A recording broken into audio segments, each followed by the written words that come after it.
Boyd. I want to acknowledge Shirley and Bill Boyd for their loving care of this facility and opening it to us for this presentation tonight. I see many friends and people that I know and some I don't know and some I've talked to on the phone, and it's a pleasure to have you all here tonight. I think there's going to be a few more wander in, but they're just going to have to get the cheap seats. Okay, so. We promoted this as Civil War history and why it matters today. That's a pretty provocative statement. It leads to many unanswered questions. In part, the intent of tonight's presentation is to answer some of those questions. This is Michael Gaddy, and in his presentation, he's going to provide truthful and accurate information. There's a lot going on in the world today. We hear it every day on the news and the radio, in our churches, and on Fox News. It says fair and balanced. We want to have fair and balanced information. Okay. Fair and balanced is only fair and balanced when it's fair and balanced. And it can only be fair and balanced when it stands on the foundation of truth and accuracy. If it's not truthful and accurate, it means nothing.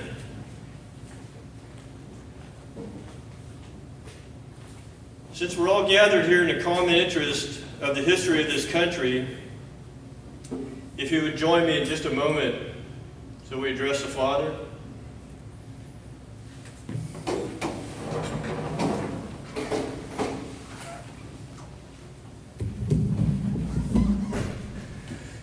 To our Father, thank you for bringing us all here safely, to this place to hear these words and to find the understanding that will help to reveal the nature of the wickedness we find ourselves living in today.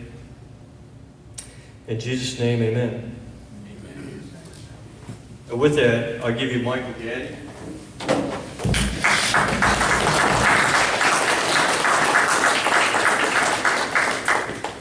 Oh, thanks, guys. Can everybody hear me? I'm usually pretty loud. That's what my wife says. So, the first thing I tell every group I ever speak to, regardless of where it is or what the venue is, don't believe a word I say. Believe absolutely nothing.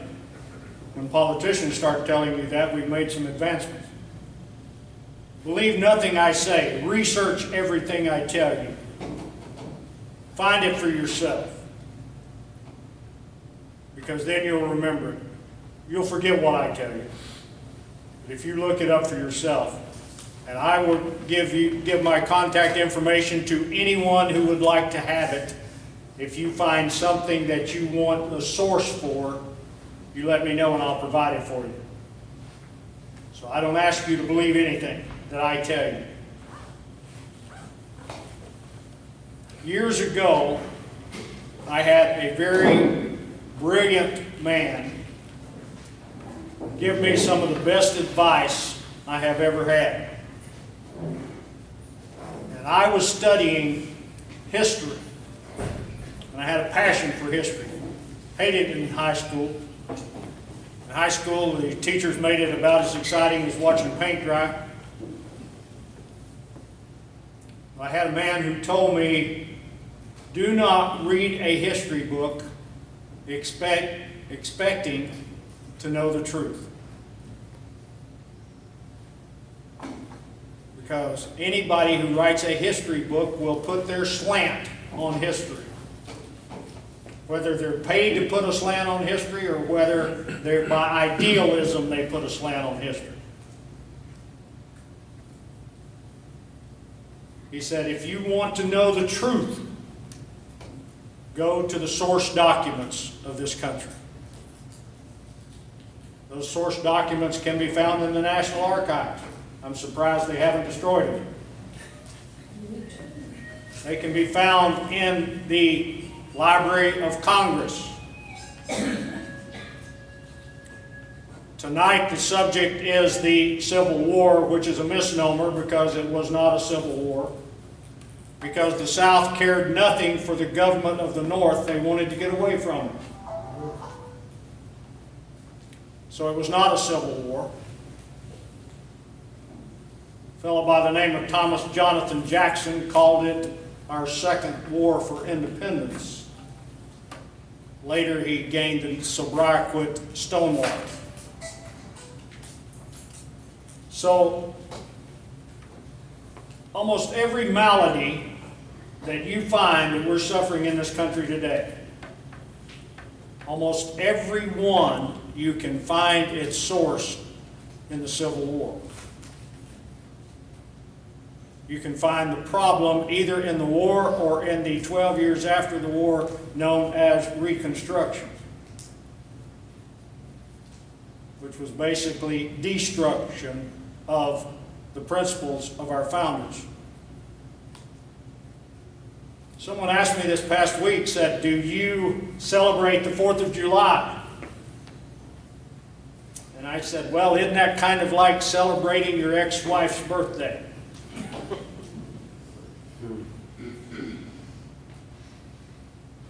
Because the principles that the people fought for in the Confederacy were the same principles their ancestors had fought Britain for 73 years before. So let's look at some facts. And one of the things I will tell you, if you want to know the truth of the Civil War, you can go to the National Archives. There's 129 volumes. That's called the War of the Rebellion. 129 volumes and one atlas. The truth is in there. And that's not the truth according to the Confederacy. That are the actual documents that were filed during the course of the war. You will be shocked. That's why it's not taught in the schools. Why are our schools teaching socialism? Because after the war, the North sent school teachers and preachers to the South. All of the schools were taught by Northerners, carpetbaggers. All of the preachers were replaced in the Southern churches by Northern carpetbaggers. It's documented. Look it up. So if you're wondering why our children are not going through school, where they're going through school and they're really not learning anything, you can go back to that. But let's go back to a beginning and let's look at Article 7 of the U.S. Constitution. You all have that memorized, right? Words mean something. Listen to these words. Our Constitution is very simple in its wording. Article 7, the ratification of the Convention of 9 states shall be sufficient for the establishment of this Constitution between the states so ratifying the same.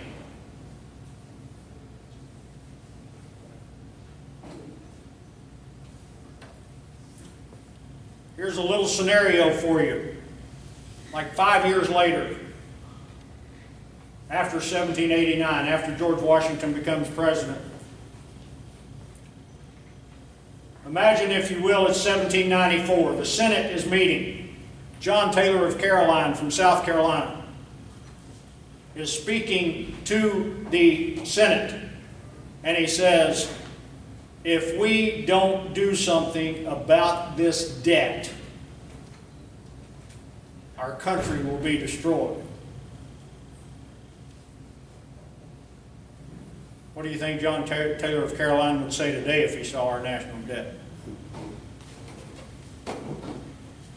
But he said, I am leaving the U.S. Senate and I am going home to my state of South Carolina, and I'm going to do something. We are going to get rid of this debt.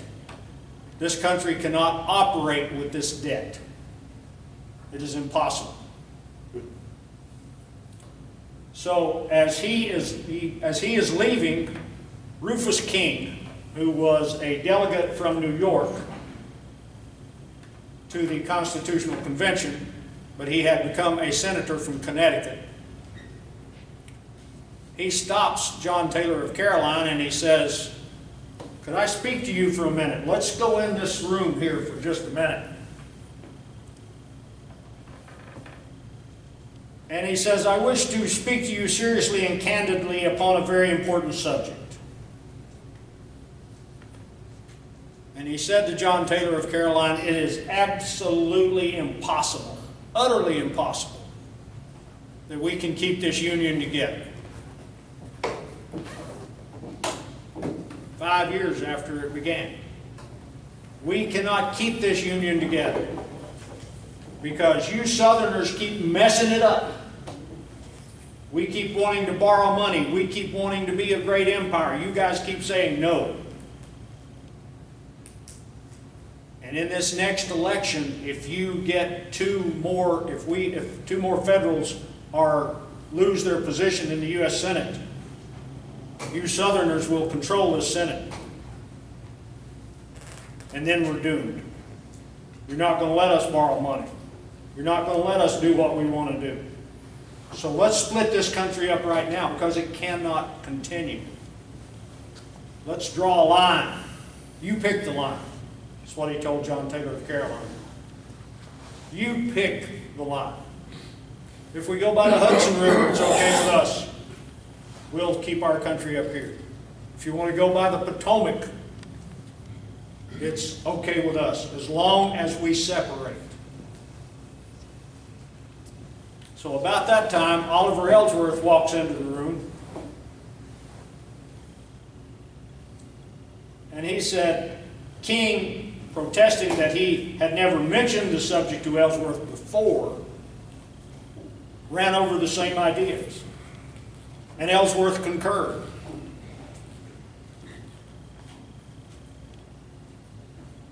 It was pressed upon Taylor that a friendly intercourse among the members for fixing the outlines of a separation was desirable, and that was separation. So we're told throughout history that the secession is a Southern thing. How many of you have ever heard of the Hartford Convention? North wanted to secede again. They wanted out. They didn't want anything to do with those crazy Southerners. Those crazy people like Thomas Jefferson who wanted responsible government. Crazy people like Patrick Henry who wanted a government that answered to the people. And they said, we can't have that. We need to move along.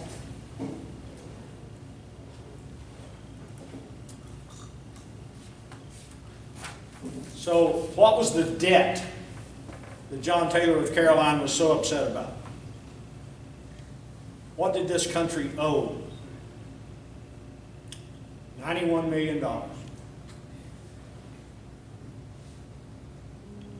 You can make that much playing baseball for 3 years.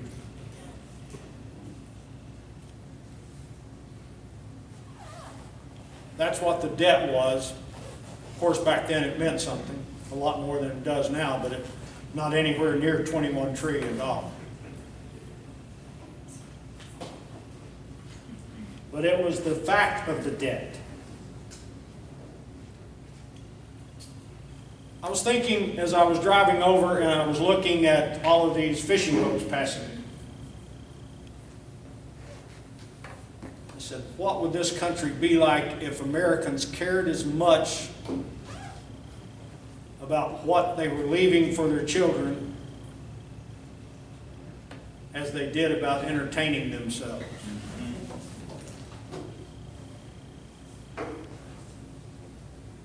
And I was talking with some gentlemen over here. We were talking about the fact that all too many Americans accept the unconstitutional, tyrannical government we have in this country today because somehow it was a fair trade-off for free and an oppressed race of people.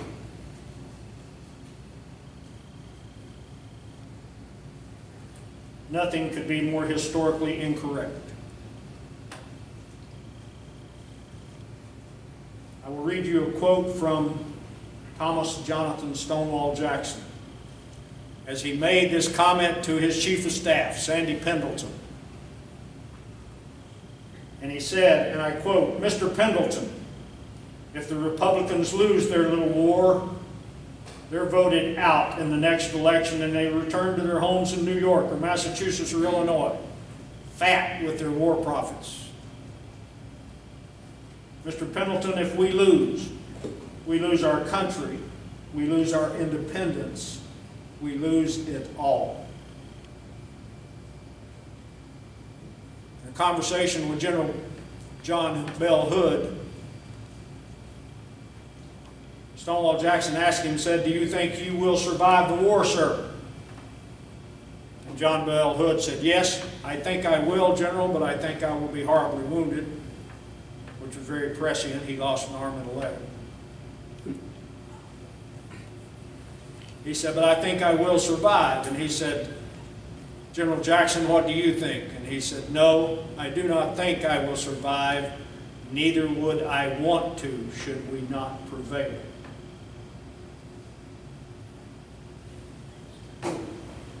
At some point in late 1862, Abraham Lincoln and his Republican administration realized that their unconstitutional, immoral war perpetrated on the people of the South was generating a tremendous loss of life and property, and at some point in history, they would be demanded an explanation for what could only be considered treason.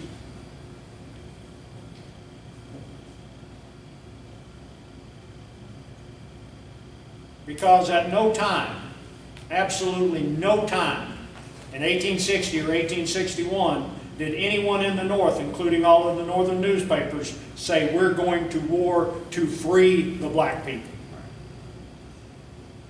Never mentioned, not once. It was not until they got 2 years into the war that they started saying, hey, we better find some moral high ground. We better find something to hang our hat on because we're going to have one heck of a time explaining this. William Tecumseh Sherman said after the war, had the South won, Ulysses S. Grant, Abraham Lincoln, and I would have been hanged for war crimes. He admitted it.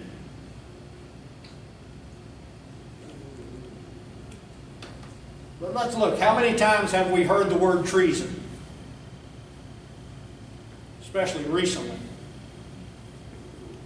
There's treason here, there's treason there, there's treason somewhere else. What is the only crime that is defined in the U.S. Constitution? Treason. Article 3, Section 3. And it says, treason against the United States shall consist only in levying war against them,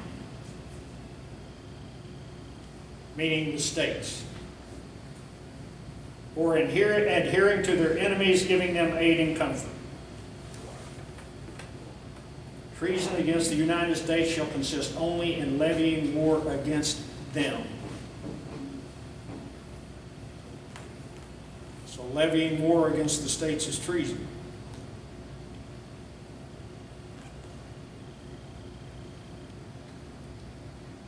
All of these, there's 20 pages of notes here. If you leave me today with your contact information, I will send you all 20 pages of these notes.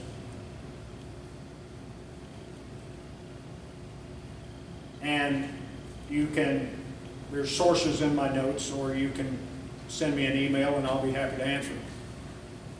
I promise you, if you give me your email address, you will not get any spam. I don't have time to do that. Past 5 months, I have traveled 22,000 miles within the state of Arkansas, speaking to civic groups, tea parties. I've made addresses twice to the Arkansas Trial Lawyers Association. I have addressed the Arkansas Bar Association at their annual meeting. I like to ask lawyers questions about the Constitution. They get real nervous because they know nothing about the Constitution. And I've got them to admit that. The scariest thing in the world is a man who claims to be, or a woman who claims to be, a constitutional attorney and a Christian.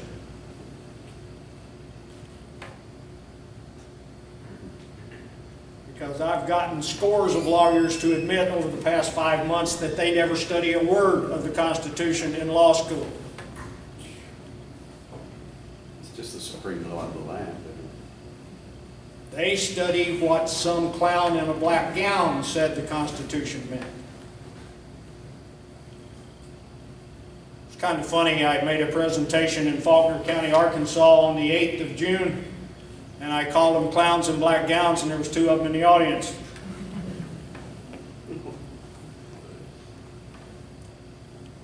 And one of them took objection. And I said, I will allow your objection, sir, if you can answer 10 questions about the U.S. Constitution. He chose not to participate.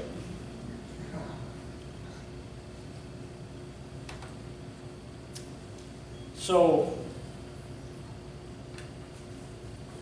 we fought a war, according to our history books today, we fought a war to free the black man. But yet, during Abraham Lincoln's inaugural address, March the 4th, 1861, he said this: apprehension seems to exist among the people of the southern states that by the accession of a Republican administration, their property and their peace and personal security are to be endangered. There has never been any reasonable cause for such an apprehension. Indeed, the most ample evidence to the contrary has all the while existed and been open to their inspection. It is found in nearly all the published speeches of him who now addresses you.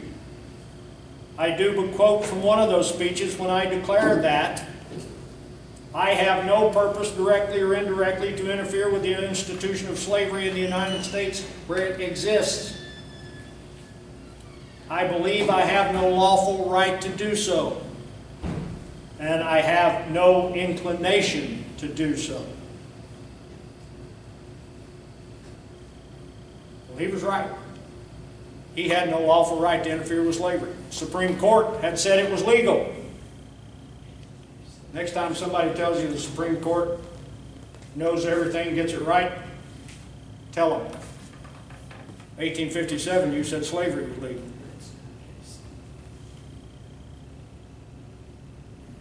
During the course of its existence, how many times has the U.S. Supreme Court reversed itself?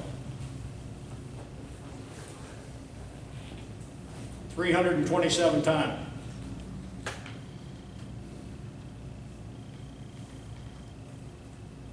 I don't trust people who make 327 mistakes on the Constitution.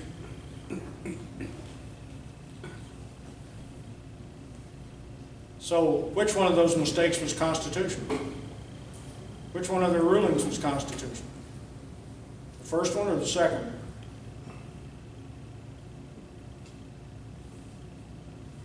And if they declared something to be constitutional, which is something we all need to understand about this healthcare mess, John Roberts said it was constitutional, Obamacare. The Republicans were talking about repeal and replace. Constitutionally, you cannot do that.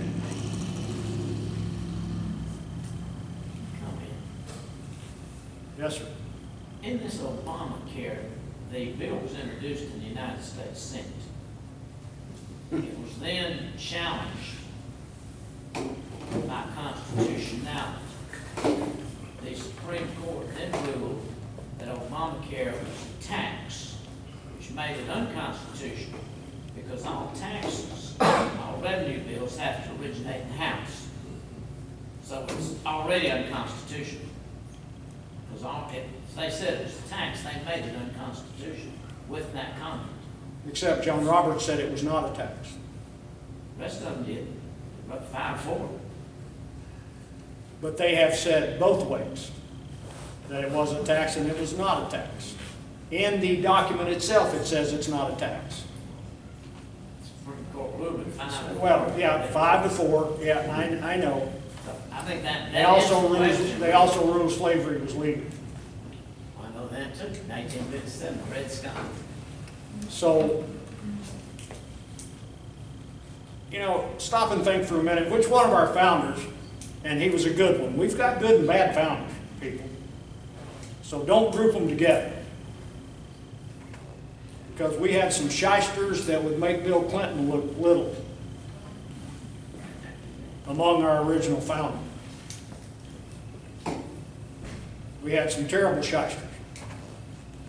How many of you have ever heard of Benjamin Rush? He said, "Let our children understand that they do not belong to themselves, they belong to the state." That sound like a socialist? He's the originator of the study of psychology.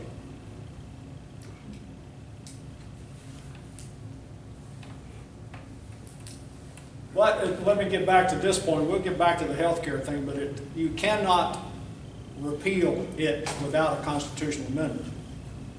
Because if they said it was constitutional, only one unit can alter the Constitution. And who are they? People. Conventions. The President can't do it. The Congress can't do it. The judges can't do it. People have to vote. Look at Article 5. People have to vote. So this whole thing about Obamacare and all of these arguments, it is a joke. And it's all for your consumption. Because they argue about stuff so many times that is completely and totally unconstitutional. But let me get back to Lincoln.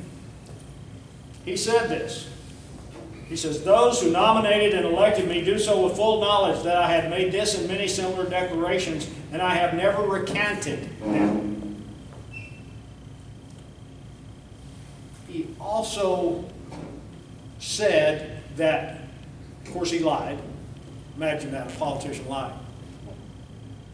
But he actually lied and he said, "I have heard of a constitutional amendment."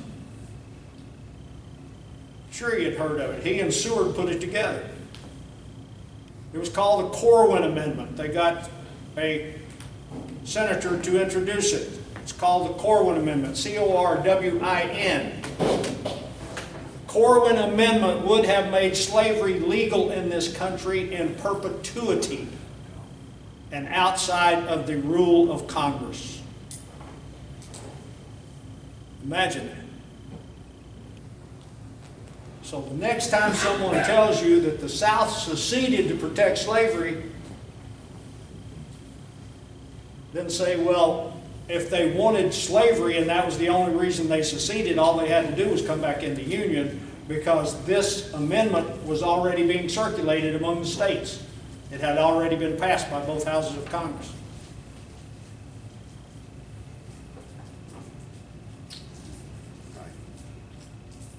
So, and how many of you have ever heard of a person by the name of Alexis de Tocqueville?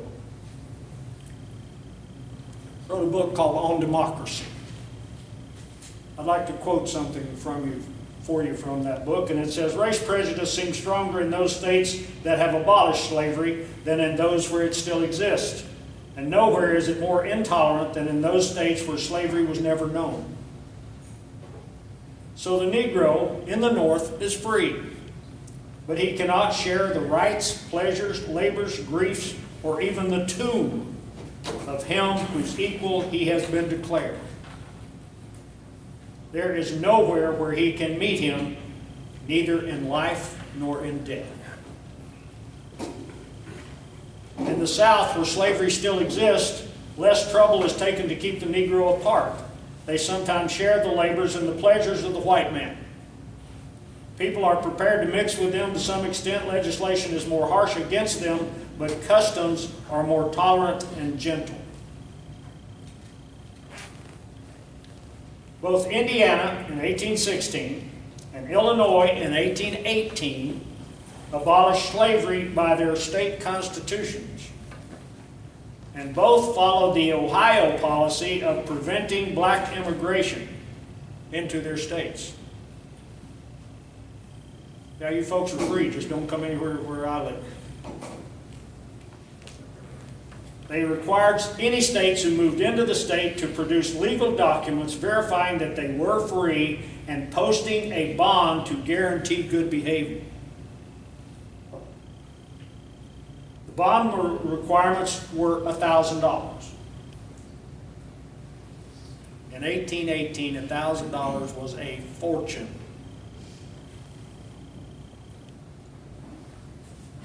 Anti-immigration legislation prohibitive for a black American in those days. Anti-immigration legislation passed in Illinois in 1819, 1829, and in 1853. To Indiana, such laws were enacted in 1831 and 1852. Michigan Territory passed the same law in 1827. Iowa passed it in 1839, and Iowa enacted another in 1851 after it became a state, all prohibiting free blacks from living in their state.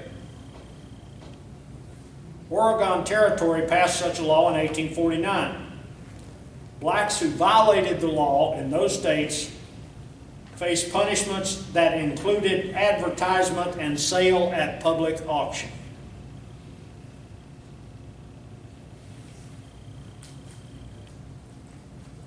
So in his great rush to find moral high ground, Lincoln issued the Emancipation Proclamation.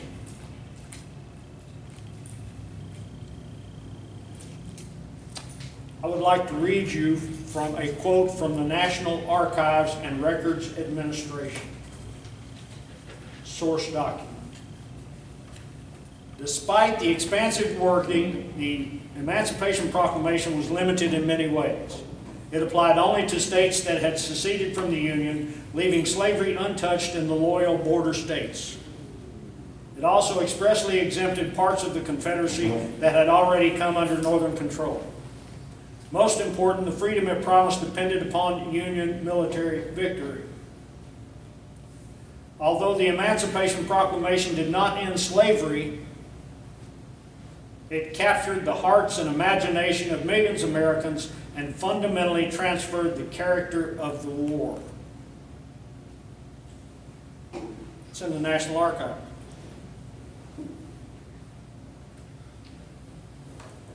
The Emancipation Proclamation, a piece of intentionally deceptive legislation, continues to this day to capture the hearts and imagination of millions of Americans.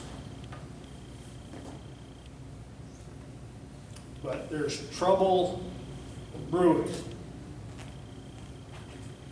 I don't know if any of you happen to see this notice, but BLM, and that's not the Bureau of Land Management,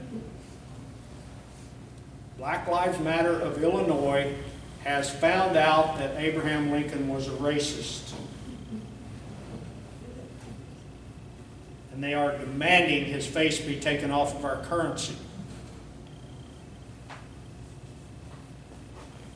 Took them long enough to discover the truth, but it's beginning to seep in. Now a question. And this was something years ago that really piqued my interest, and I really started studying this. And I visited, gone to the exact sites, and looked at these places where these events took place. How many of you know what a contraband camp was?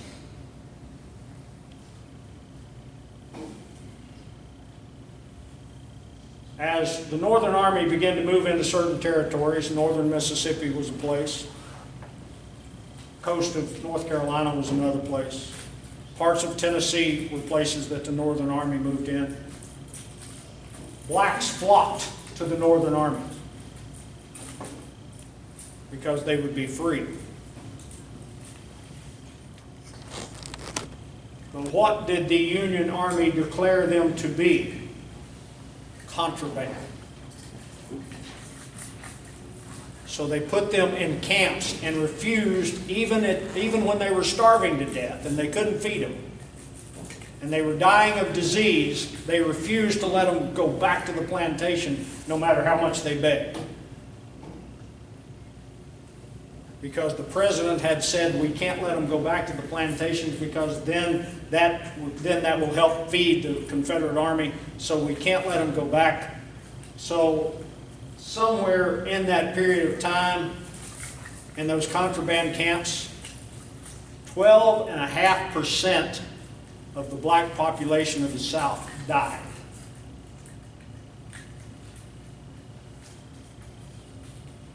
How many of you have ever heard of the Devil's Punch Bowl? Natchez, Mississippi. 20,000 in a huge 20,000 died. They were starved to death because the North was not going to give them rations because they needed it for their army.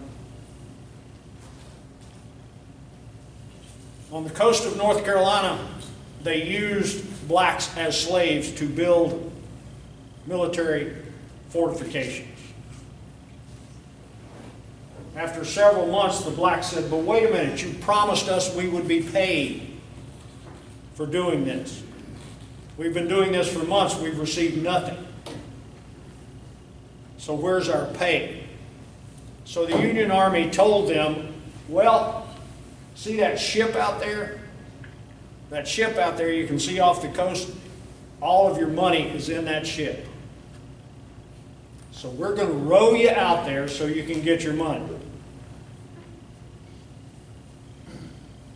When they got them on the ship set sail, went to New York. All of those who went out there were impressed into the Union Army.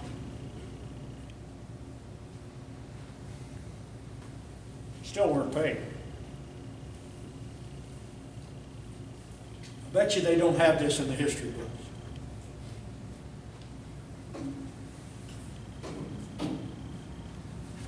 Reconstruction is another huge mess.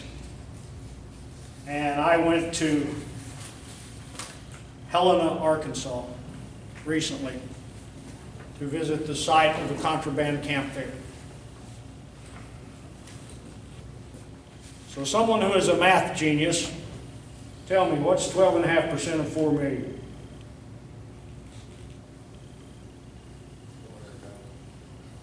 That would be 10%. 48,000.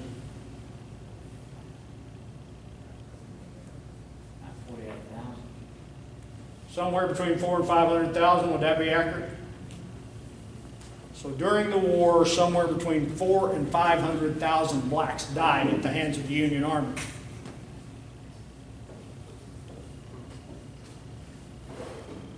The documents at Helena, Arkansas at the contraband camp says they were buried with the dead livestock.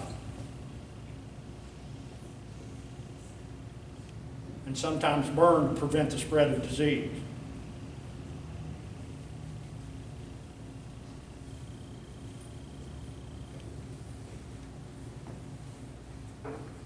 Now, how many of you know that 3 states put qualifying clauses in their ratification agreement? And those 3 states were? I think New York, Virginia, and it was in New Jersey or Massachusetts. Rhode Island. Okay. So they put in their ratification agreements. Let me read Virginia's for you. We, the delegates of the people of Virginia, duly elected in pursuance of a recommendation from the General Assembly and now met in convention, having fully and freely investigated and discussed the proceedings of the Federal Convention, and being prepared as well as most mature deliberation, hath enabled us to decide thereon, do in the name and in behalf of the people of Virginia declare and make known that the powers granted under the Constitution, being derived from the people of the United States, may be resumed by them whensoever the same shall be perverted to their injury or oppression, and that every power not granted thereby remains with them and at their will. Now, Rhode Island's was a little bit different. Had a lot of the same, but when Rhode Island said, when they got to it, this part, they said, that may be resumed by them whensoever the same shall be perverted to their happiness. How many of you are happy with the federal government?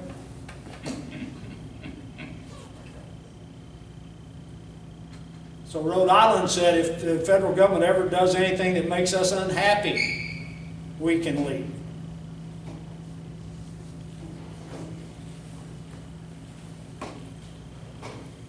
That's not a very tough threshold to get to, is it? Make you unhappy. So, Virginia, when they seceded, referred to that agreement. And they said, we are exercising our authority.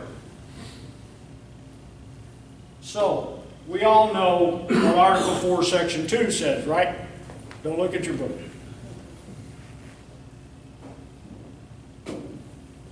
Article 4, Section 2 says that each state is entitled to the privilege and immunities of all of the other states.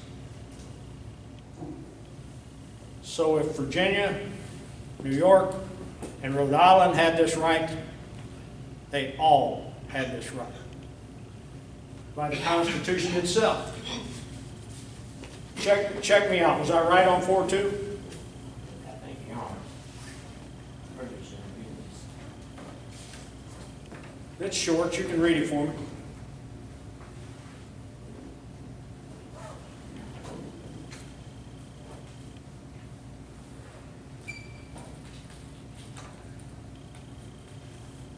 Citizens of each state shall be entitled to all privileges and immunities of citizens of several states.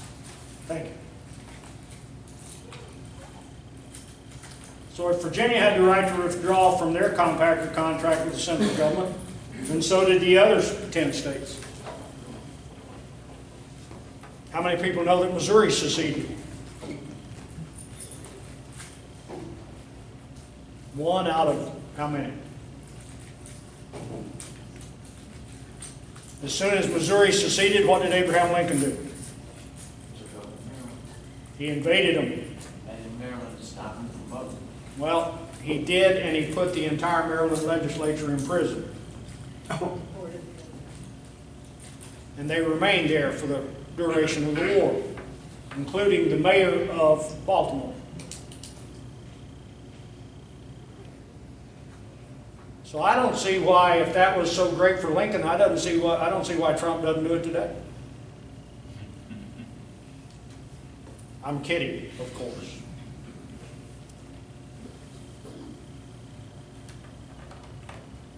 But isn't it funny how both parties love Lincoln?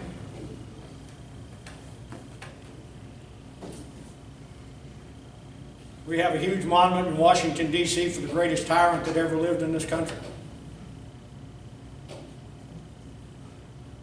Why do you think that is? No, he converted the government into exactly what they wanted. A strong central government wherein the states had no say-so. Article 13 of the Articles of Confederation was very specific, and it stated for any law to become law, it had to be ratified by all the states. You ever wonder why they wanted to get away from the Articles of Confederation?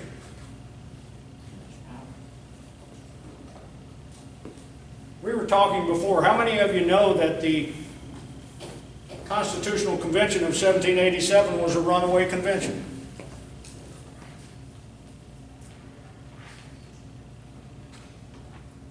And we're all taught that these wonderful people got together in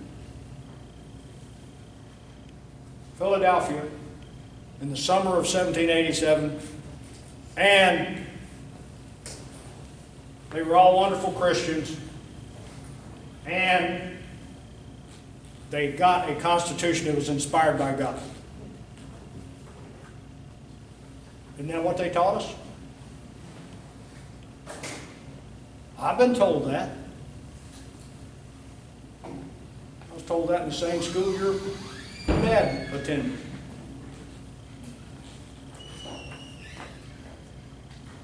Now we have this great document, and it was inspired by God.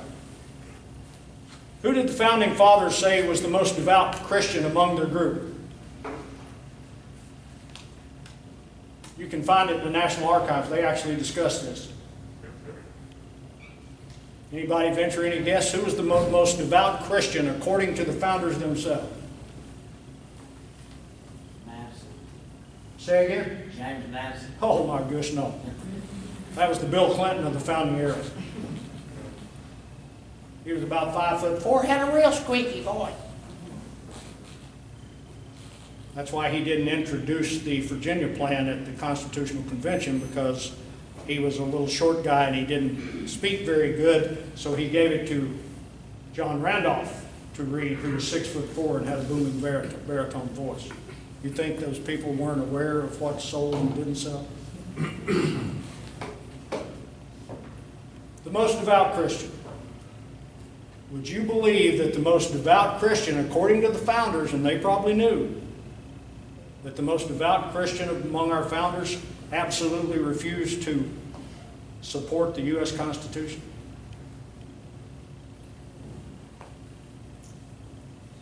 Absolutely refused. When he was asked to attend the Constitutional Convention of 1787, he said, "Oh, I smell a rat," leaning toward a monarchy. And then at the Virginia Ratification Convention, out of 23 days, he spoke against the Constitution 17 days. One time for 5 hours without stopping. Spoke against the Constitution, not for it. Man's name was Patrick Henry.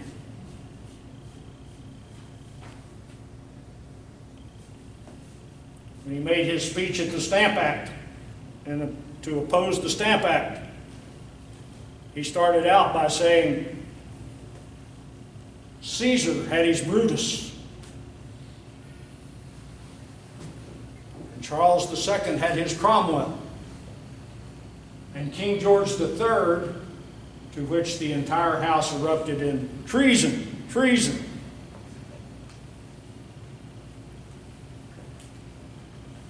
And then Patrick Henry said, should learn from the example. And then he said some classic words. If this be treason, let's make the most of it.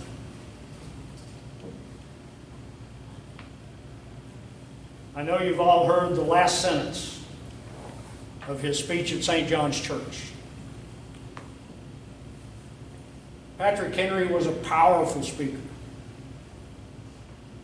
But you can't find anything that he wrote. He was an orator. He didn't write stuff, he spoke. And everything was in his heart. But when you read that speech that he ended with, "But as for me, give me liberty or give me death," those are the least remarkable words in that presentation. Read the rest of it. I try to make a point to read that once a week,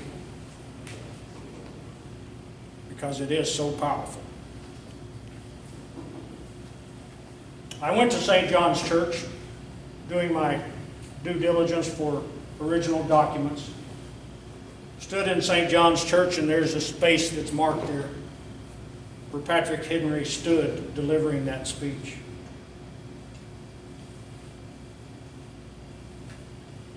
I watched as groups came in and kids came in. Kids would run over there and stand on it.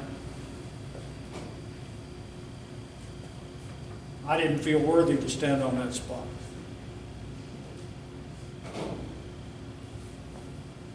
Still don't. But there was that place was packed. They didn't have a fishing tournament that weekend. The place was packed. There were people standing around the windows outside. They didn't have a electronic speaking system. There was a man standing right outside the window. He heard Patrick Henry end that speech in dramatic fashion with "Give me liberty or give me death."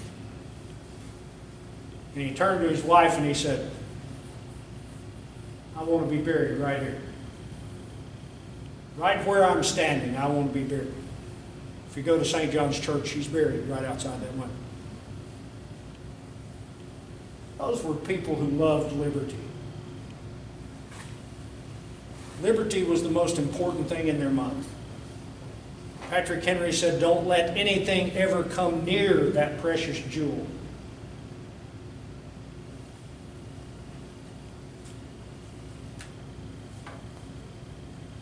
We've got a Bill of Rights.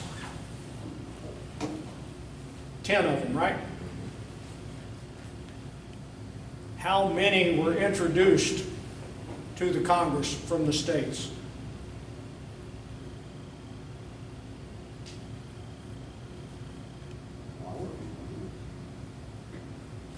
Yes, sir. The first two came from the Iroquois Confederacy. That is Freedom of true. speech and freedom of But religion. the states copied those and Yeah. sent them to the Congress. The states sent over 200 requests for their Bill of Rights.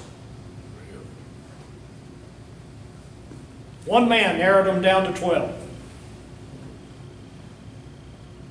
James Madison. What was the most listed from all the states? And it made it through to his final cut. What was the most listed?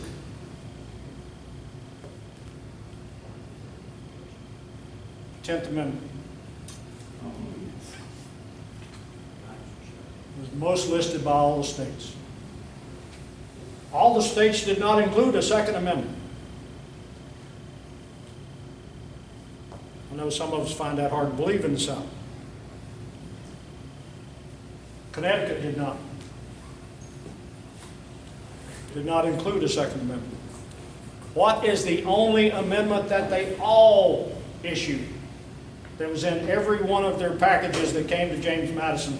What was the only amendment that was in every one of them? The 7th. The right to trial by jury.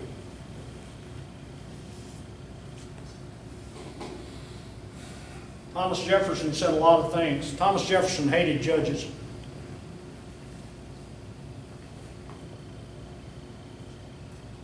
He said they are a group of miners and sappers working night and day to destroy the basis of our Constitution. Wow.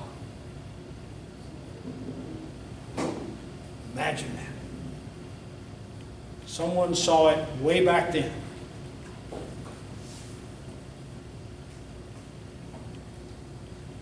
Then we have a president named Andrew Jackson, who said to Chief Justice John Marshall, after he had rendered his ruling, President Jackson said, "Well, Mr. Chief Justice, you have issued your opinion. Now let me see you enforce it." Where are men of that character today? Where are men or women that knowledgeable of our Constitution?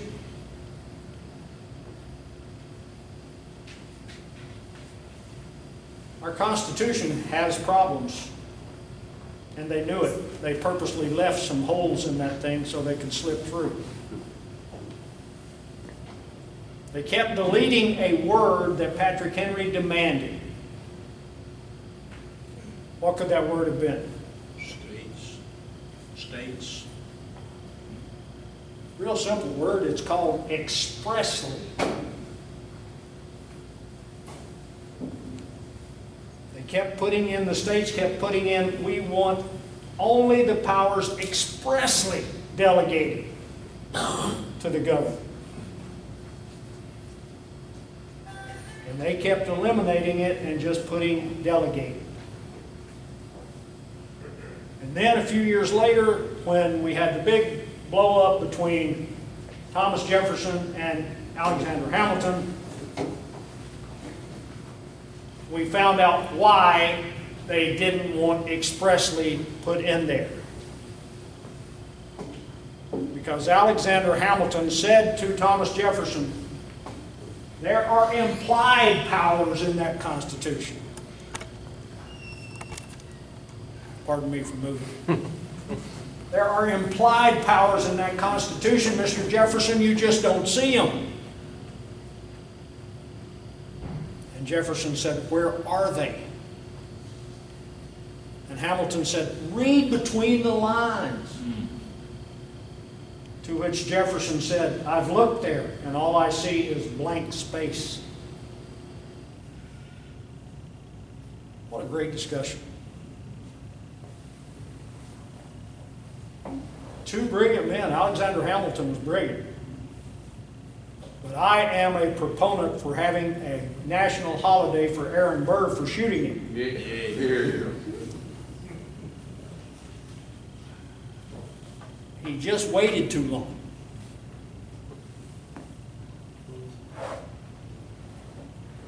Now, where in the world have you seen anybody as powerful today in our lexicon as Alexander Hamilton? We've got a play about him. We've got books about it.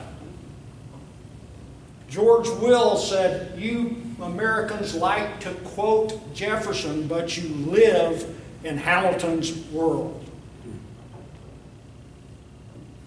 And we do. Who quoted Alexander Hamilton almost word for word in his first inaugural address? Abraham Lincoln. There's a great book. I was telling Darrell this morning, very early on in our marriage, my wife used to tell people, well, when we get paid, we go to the bookstore. And if there's any money left over, we buy some food. And when we move, which we've just done recently, the movers said, how many books do you have? And I've read them all. Some of them twice. I'll make a recommendation for you. There's 2 books out on Alexander Hamilton that I would like for you to read, if you like to read.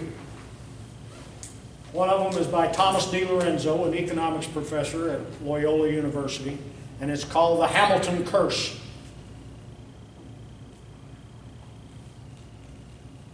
And there's a new one coming out in September, written by Professor Brian McClanahan.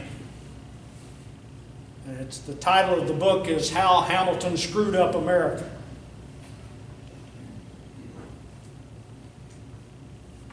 I was fortunate enough to read How Hamilton Screwed Up America. And it is great. Professor McClanahan is great.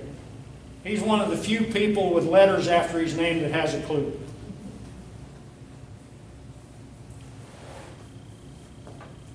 Which reminded me, I had a lawyer that called me this week and he wanted me to give a presentation in Hope, Bill Clinton's hometown. He wants me to give a presentation to a political active group there that includes lawyers, judges, doctors, what have you. And he said, well, send me a bio. And I sent him one. The which basically said, I've been studying the U.S. Constitution for 30 years and the Bill of Rights. I've been writing on it, I've been speaking on it, and I wonder why Americans let these rascals get by with what they do. And he called me back and he said, well, I kind of wanted something else for your bio. And I said, oh, you're asking for proof of my government indoctrination. And he said, what do you mean? And I said, well, you want to know where I went to school, what I studied. And if I did it in the American education system, it was indoctrination. So you're asking me for my indoctrination credentials. He said, okay, I'll print the first one.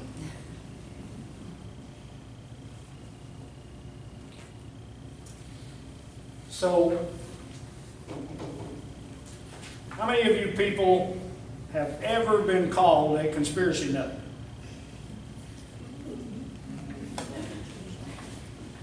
Isn't it great? I love it. We ought to form a club. The Conspiracy Nuts of America. What would the acronym be? CSNA. Somewhere like that. Do you folks realize that the Supreme Court at one time addressed conspiracy theories?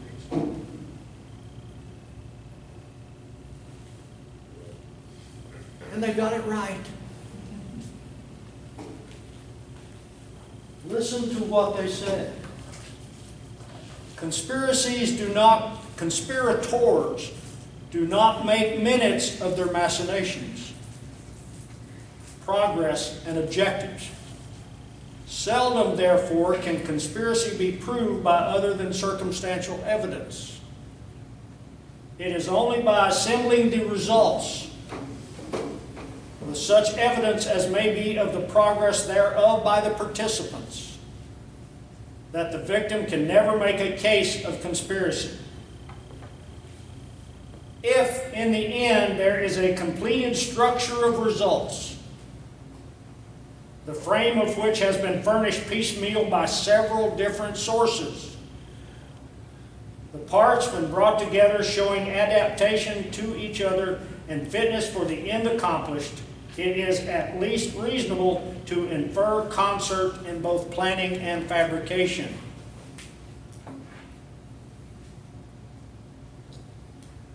Who are the greatest conspiracy theorists on this planet? Governments.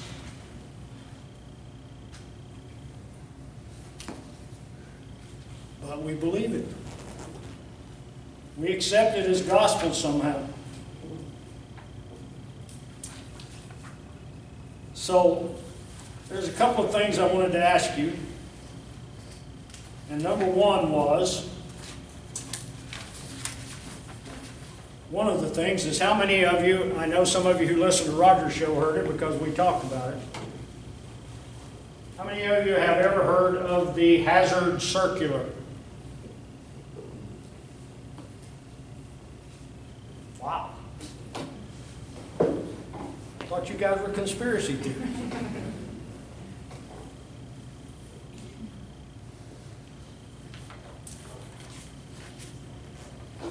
How many of you are familiar with the Bank of England's machinations of our first Constitution?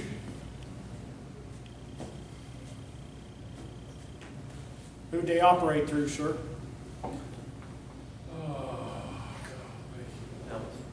Alexander Hamilton and Robert Morris from Pennsylvania. Both of them owned banks. Alexander Hamilton loaned money to the federal government. And then he became Secretary of Treasury. Imagine that. We haven't seen that anywhere with Goldman Sachs, have we?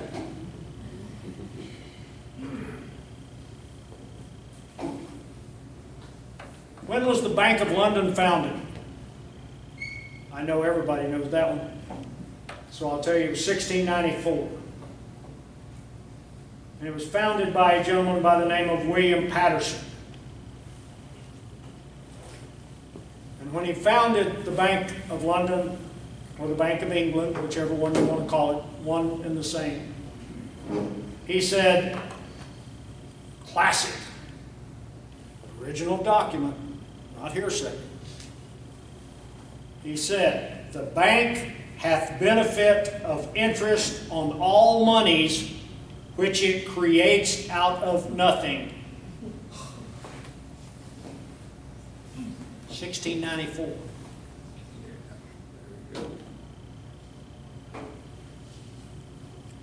Now, the Hazard Circular, as its name would imply, was circulated in the U.S. in the late 1850s and early 1860. And I will read the Hazard Circular for you, and if you need documentation of it existing, I can provide that for you. But the Hazard Circular said this: slavery is likely to be abolished by the war, and chattel slavery will be abolished. This I and my European friends are in favor of, for slavery is but the owning of labor, and carries with it the care of labor. While the European plan, led by England, is that capital shall control labor by controlling wages. The great debt that capitalists will see to it is made out of the Civil War must be used to control the value of money. To accomplish this, the government bonds must be used as a basis for banking. We are now waiting for the Secretary of Treasury of the United States to make this recommendation to Congress. It will not do to allow greenbacks, as they are called, to circulate as money for any length of time, as we cannot control that. But we can control the bonds, and through them the bank issues.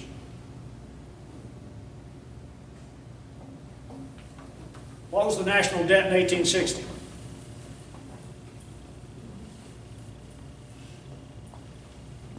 Depending on your source, $93 to $97 million. What was the debt at the end of the war? $6 billion.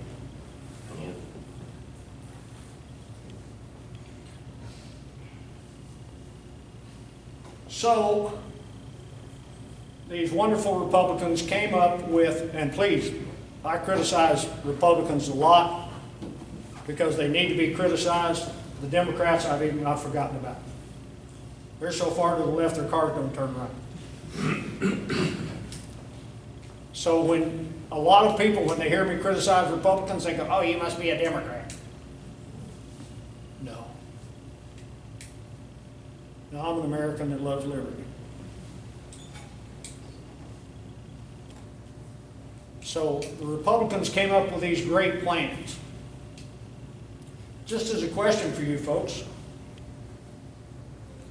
how many southern states in 1860 had Abraham Lincoln on their ballot for president?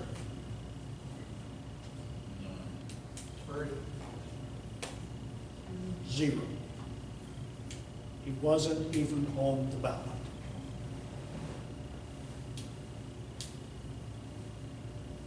He won the election with 39% of the popular vote. 39.8, somewhere in there, almost 40%. Not one southern state voted for him. Bet they didn't teach that in your civics class.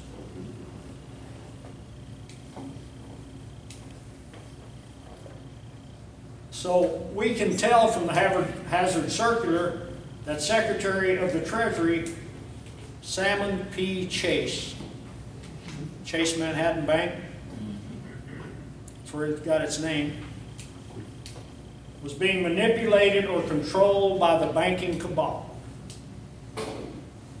While there are those on the left and the right who deny the existence of the Hazard Circular, it is in fact there. I can provide the evidence for that. I found it myself. So suddenly, Secretary of the Treasury comes up because Lincoln in about late 1861 or 1862 started asking his cabinet, how are we going to finance this war? We don't have the money. So he issued greenbacks. Unconstitutional. I'm not going to ask you how much, but how many of you have paper money in your pockets? It's all unconstitutional. Article 1, Section 8. Congress can coin money. Must coin money. Paper money is unconstitutional. In our Constitutional Convention of 1787, they absolutely did not agree with paper money. Of course, they don't tell us that today. That's why they stipulated in the Constitution that it must be coined, because if it is coined, it has some intrinsic value. Paper money is worth exactly what that piece of paper is worth. And we've proved that since 1913, because the dollar in 1913 compared to the dollar today, it's worth 3 cents. That's probably about what it costs to print it. So it's absolutely worthless. So Chase got, and there is evidence of this, that the Bank of London, the Bank of England, sent Salmon P. Chase $500,000 to spread throughout the Congress to support the Currency Act of 1862. Now, the Currency Act of 1862 made the greenbacks, you could still have them, but you couldn't pay a debt with them. So what good is money if you can't pay a debt? So those greenbacks are all right if you got them, just can't use them.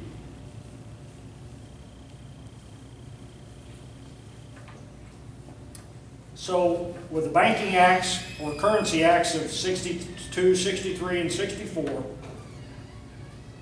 Salmon P. Chase said government bonds must be used as a banking basis.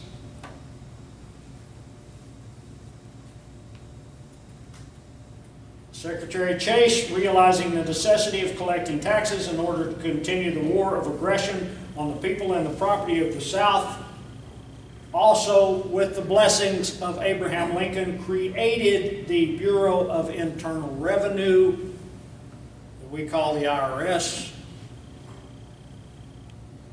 and also instituted the very first income tax in this country. Now, the Supreme Court don't always mess it up, because 5 times before 1913, the Supreme Court said a tax on an individual was unconstitutional. Yeah, in the Constitution it says no direct taxation can be levied on a citizen of the United States unless it's equal in portion. In other words, the debt that's owed has to be divided among all. But Patrick Henry didn't want that. Patrick Henry opposed that. Yeah. He said, anytime a government can tax an individual, you are no longer free. Right. That's right. You are a slave. That's right.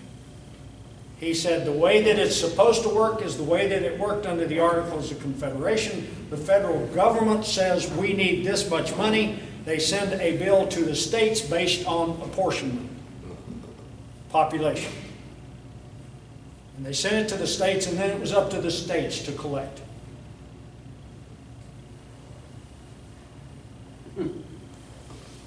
Who was the first president to violate the Constitution?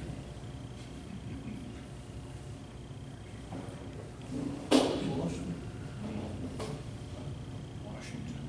Don't whisper. The George Washington. And which part of the Constitution did he violate? It's the taxation clause.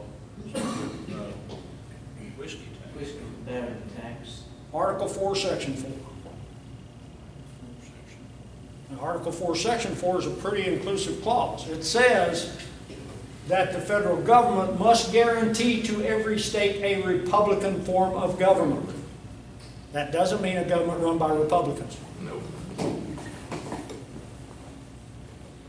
A Republican form of government is a representative form of government. We don't have it. So they're violating that part. It also says that the federal government must protect every state from invasion. Right. We're blowing that one big time. And then the last part, which Washington violated, says that the federal government cannot go into any state to put down incursion or rebellion unless requested to do so by the legislature of that state. So George Washington and Alexander Hamilton took a larger army into Pennsylvania to collect the whiskey tax than Washington had at any time during the Revolution. So what was important to them? Money. That's why they needed to get away from the Articles of Confederation. I don't know how you people feel about it, but that's what really scares me today about this Article 5 Constitution Convention that they want to have. Because I will promise you this, not one of us will ask to be a delegate. The people who will be picked to be delegates are the ones who are already violating our Constitution as it is.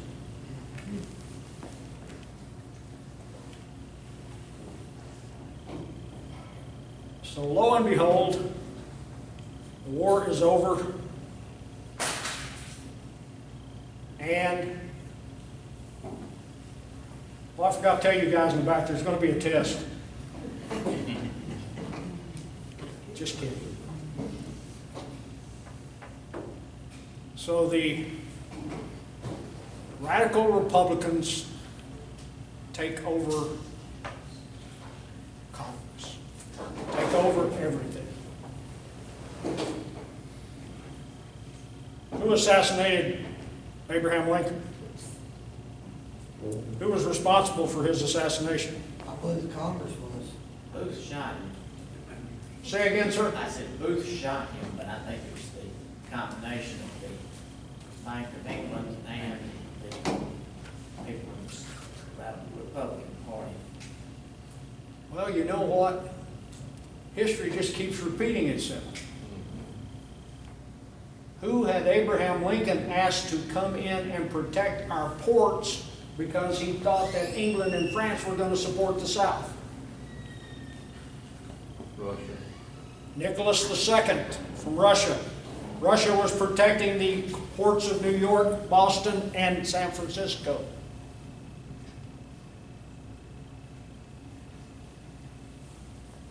They didn't have much of a navy, though. Well, it was enough to get the job done.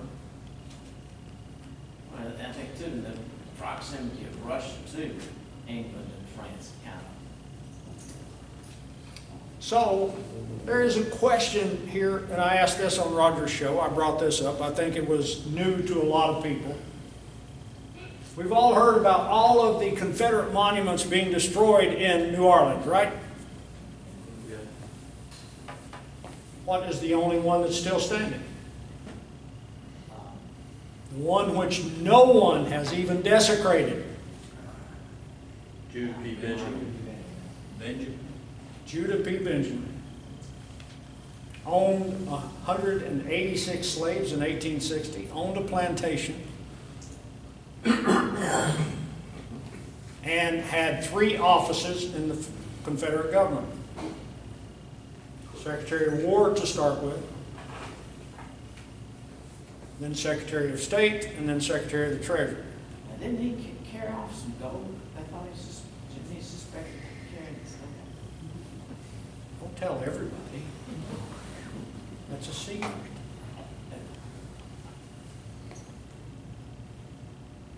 Stonewall Jackson hated Judah P. Benjamin.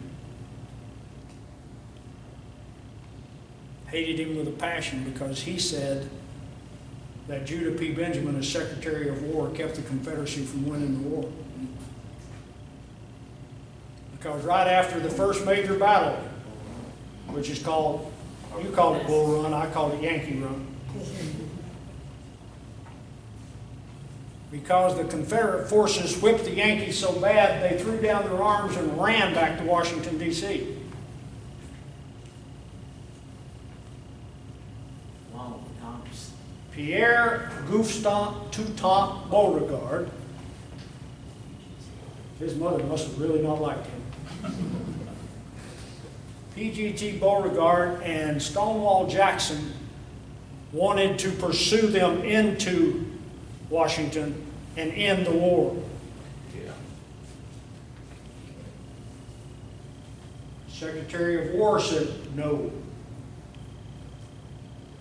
and talked Jefferson Davis into saying no. Great mistake. Who was the Secretary of War? Judah P. Benjamin.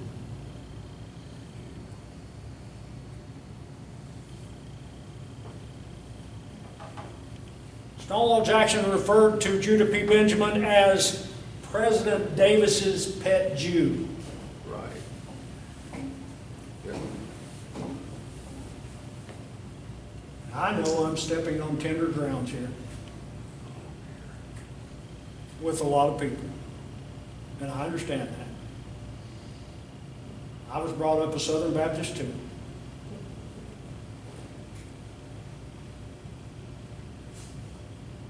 But the truth's the truth. Amen. The truth wears no political party.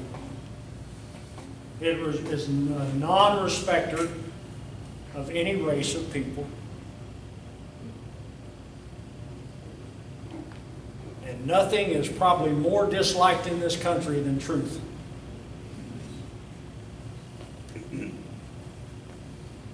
Because you just can't get around it.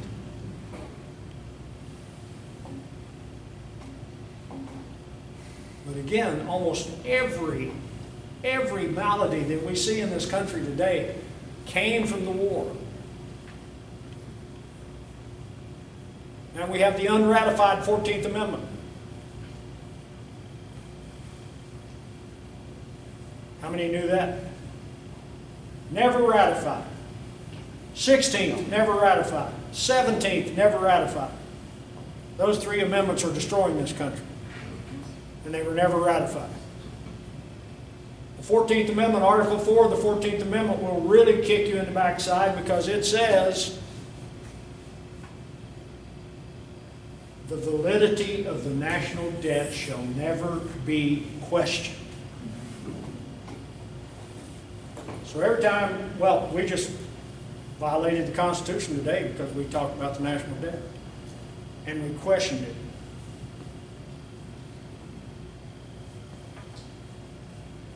There's another great book I'll recommend to you. It's called The Crimes of the Civil War and the Curse of the Funding System. Source document, written 1867, published 1868.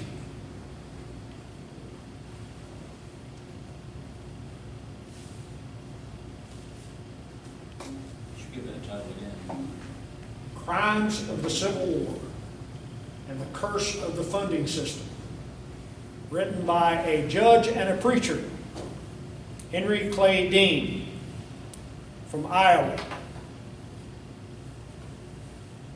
Lincoln had put him in prison because he was talking against Lincoln's unconstitutional acts. How many people did Abraham Lincoln put in prison?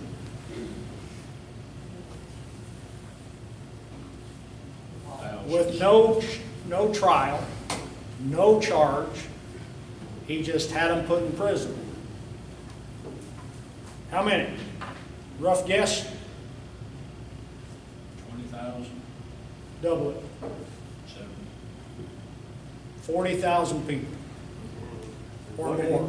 What did he do with the newspapers? I'll get to it.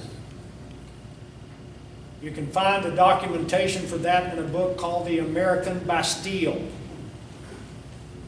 written in 1907, I think, from original documents.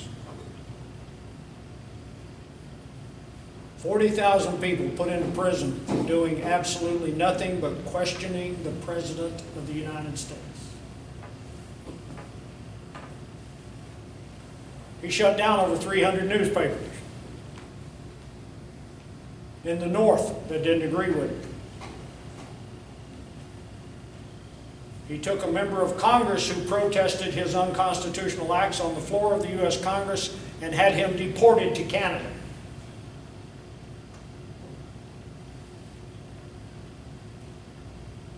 The Landingham was his name, congressman from Ohio.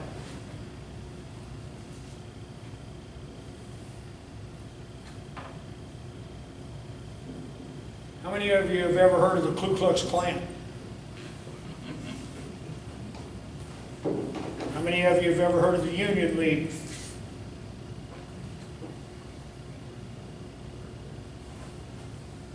How many of you have ever read the Minority Report of the investigation of the Ku Klux Klan, 1868?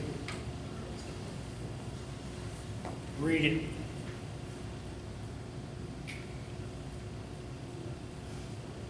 There were 21 senators picked to be on that committee. 13 of them voted for a condemnation of the Klan. 8 Northern senators did not, and they wrote a minority report. And they said this committee has been fed undocumented evidence by witnesses that we can't confirm, we can't prove anything about them. They've been brought in, they're giving us stories that we can't provide evidence for. And it's a great report. Read it, you'll like it. They're much more eloquent than I am.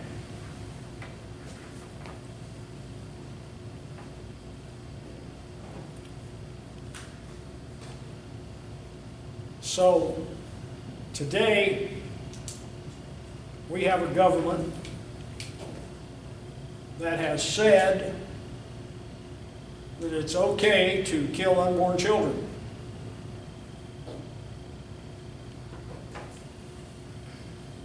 There are those of us who believe that to be immoral.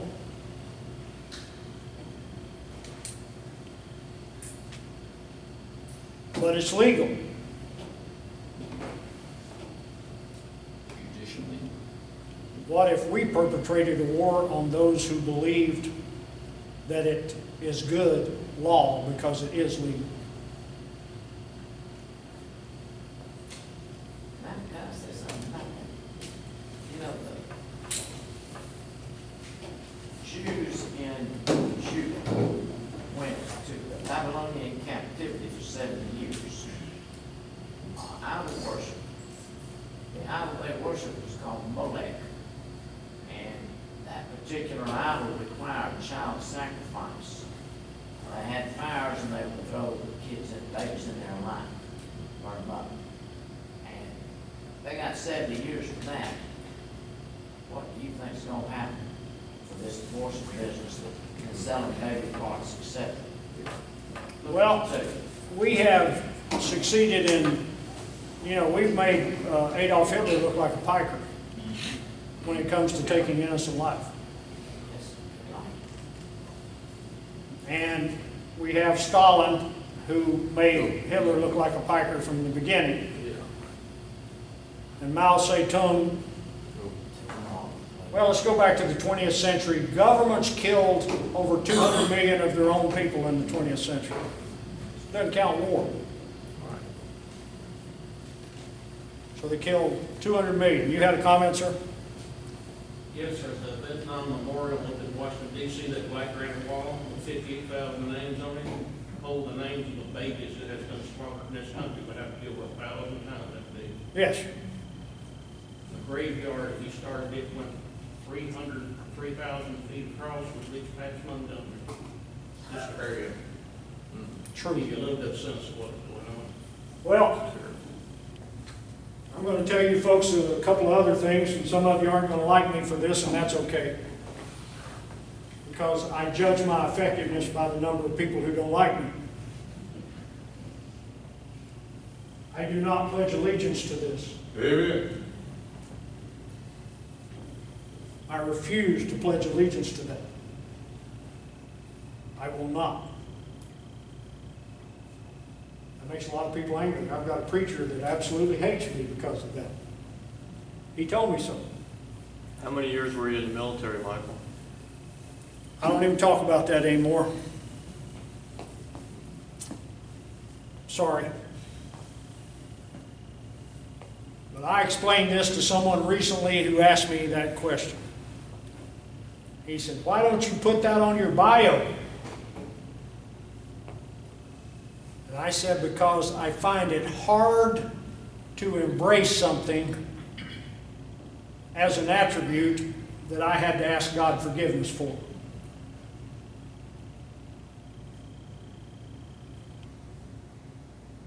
Every war that we've fought since 1941 was unconstitutional. I know that offends some people, and that's okay, because I was tricked too. My husband too. I was tricked. And then I learned about Reconstruction, and I learned why we Southerners are so darn patriotic. Because it was drilled into us over and over and over and over again. Trust the government. When those preachers came down during Reconstruction, they made the young people stand up and pledge allegiance to Abraham Lincoln and the federal government. The churches, the schools, they all did. That's why we Southerners are so patriotic.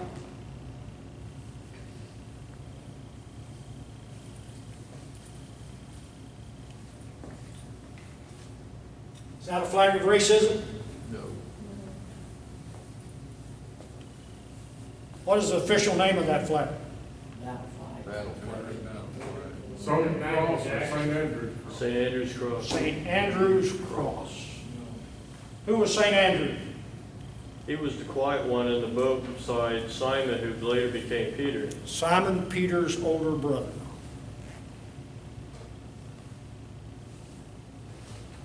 St. Andrew was crucified in Greece for preaching the Word of God. And when they told him they were going to put him on a cross, he said, "No, I am not worthy for your cross. Turn it this way."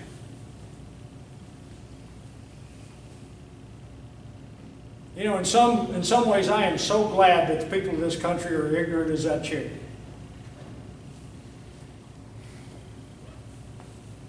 What's the Alabama state flag? St. Andrew's Cross. What is the national flag of Jamaica?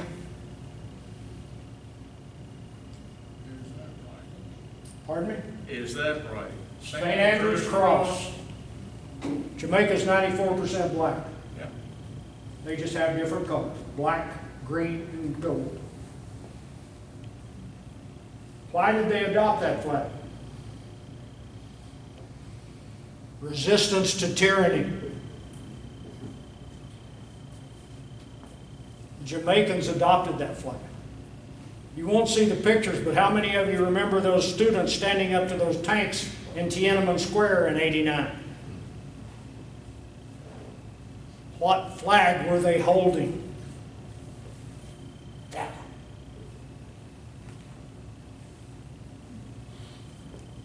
When the Chechens rebelled against the Russians, what flag did they carry?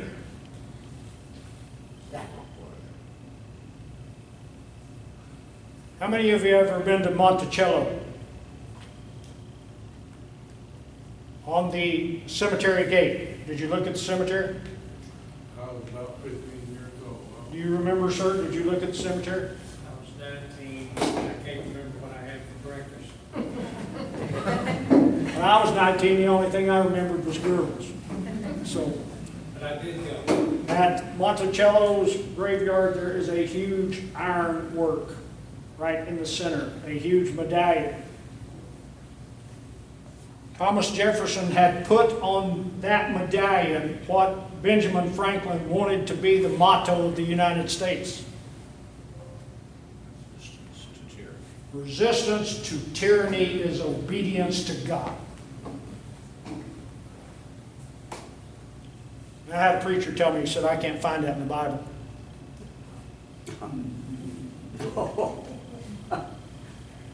Is that still standing? Pardon me? Is it still standing? Yes. At Monticello, I would have thought that's a government property, it'd be gone by then. Well, thank goodness for the dumb ones who can't figure it out. For the people that can't look at the Alabama flag and realize that that is a St. Andrew's cross. The flag of Florida, St. Andrew's cross.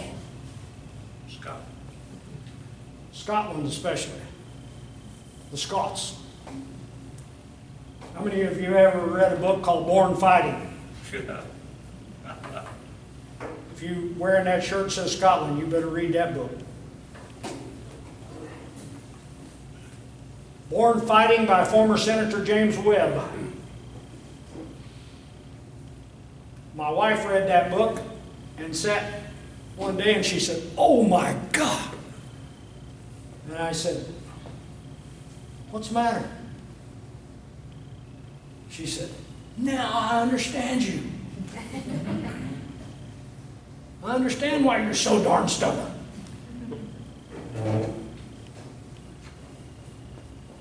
I understand why you love to fight these battles.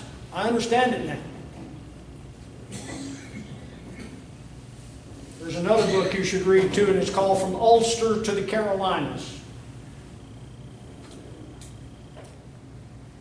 which talks about our Scots-Irish heritage.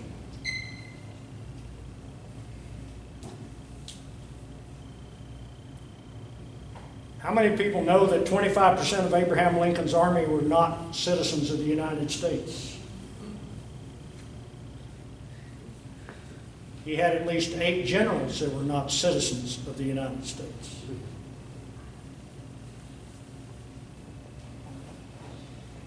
Where did they come from? Ireland. Europe. Some of them from Ireland. But why had they come to the United States? Because they had started to foment a socialist revolution in Europe and were kicked out. 1848. 1848. They moved to America, and what did they buy primarily? Newspapers. During the Civil War, who wrote more editorials for the Chicago Tribune than any other writer? Some crazy guy by the name of Karl Marx. Yeah. What? Karl Marx. Karl Marx's close personal friend for years was a guy by the name of Charles A. Dana. Charles A. Dana was Lincoln's Assistant Secretary of War. Close personal friend of Karl Marx. On page 539 of his magnum opus called Mein Kampf, Adolf Hitler praised Abraham Lincoln for dissolving the states and putting everything under one control, because that's exactly what Hitler did in Germany. He abolished the state governments.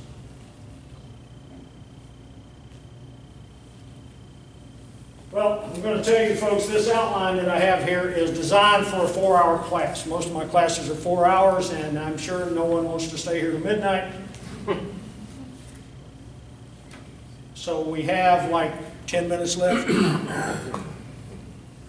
I would like to entertain any questions. I didn't finish what I had prepared, but I very seldom ever do.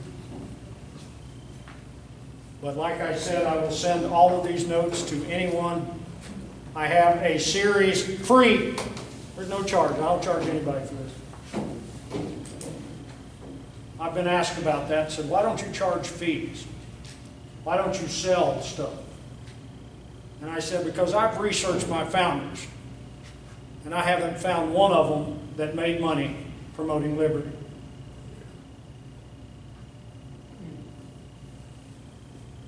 So I don't require any payment for anything. As a matter of fact, if they don't shoot me as soon as they read some of my stuff, I have prepared a constitutional course for this young lady and several of her friends in Georgia.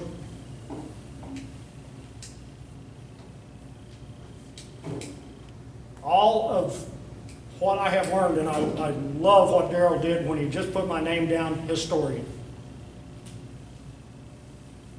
Because when I was in Washington, D.C., I used to go into the National Archives on every day that I had available. And I would research source documents for hours, making notes. Those notes I still have. I made copies of what I could make copies of. Some of it's turned in pretty handy here lately that I was able to find some letters from Solomon Rothschild, sent back to his family in France in 1859, right before the war. Very relevant, as a matter of fact.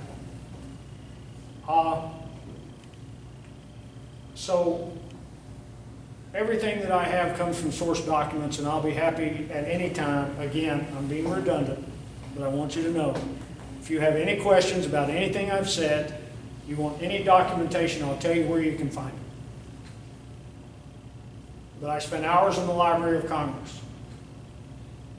I've spent hours at the University of North Carolina in Chapel Hill researching their original documents at the University of South Carolina in Columbia.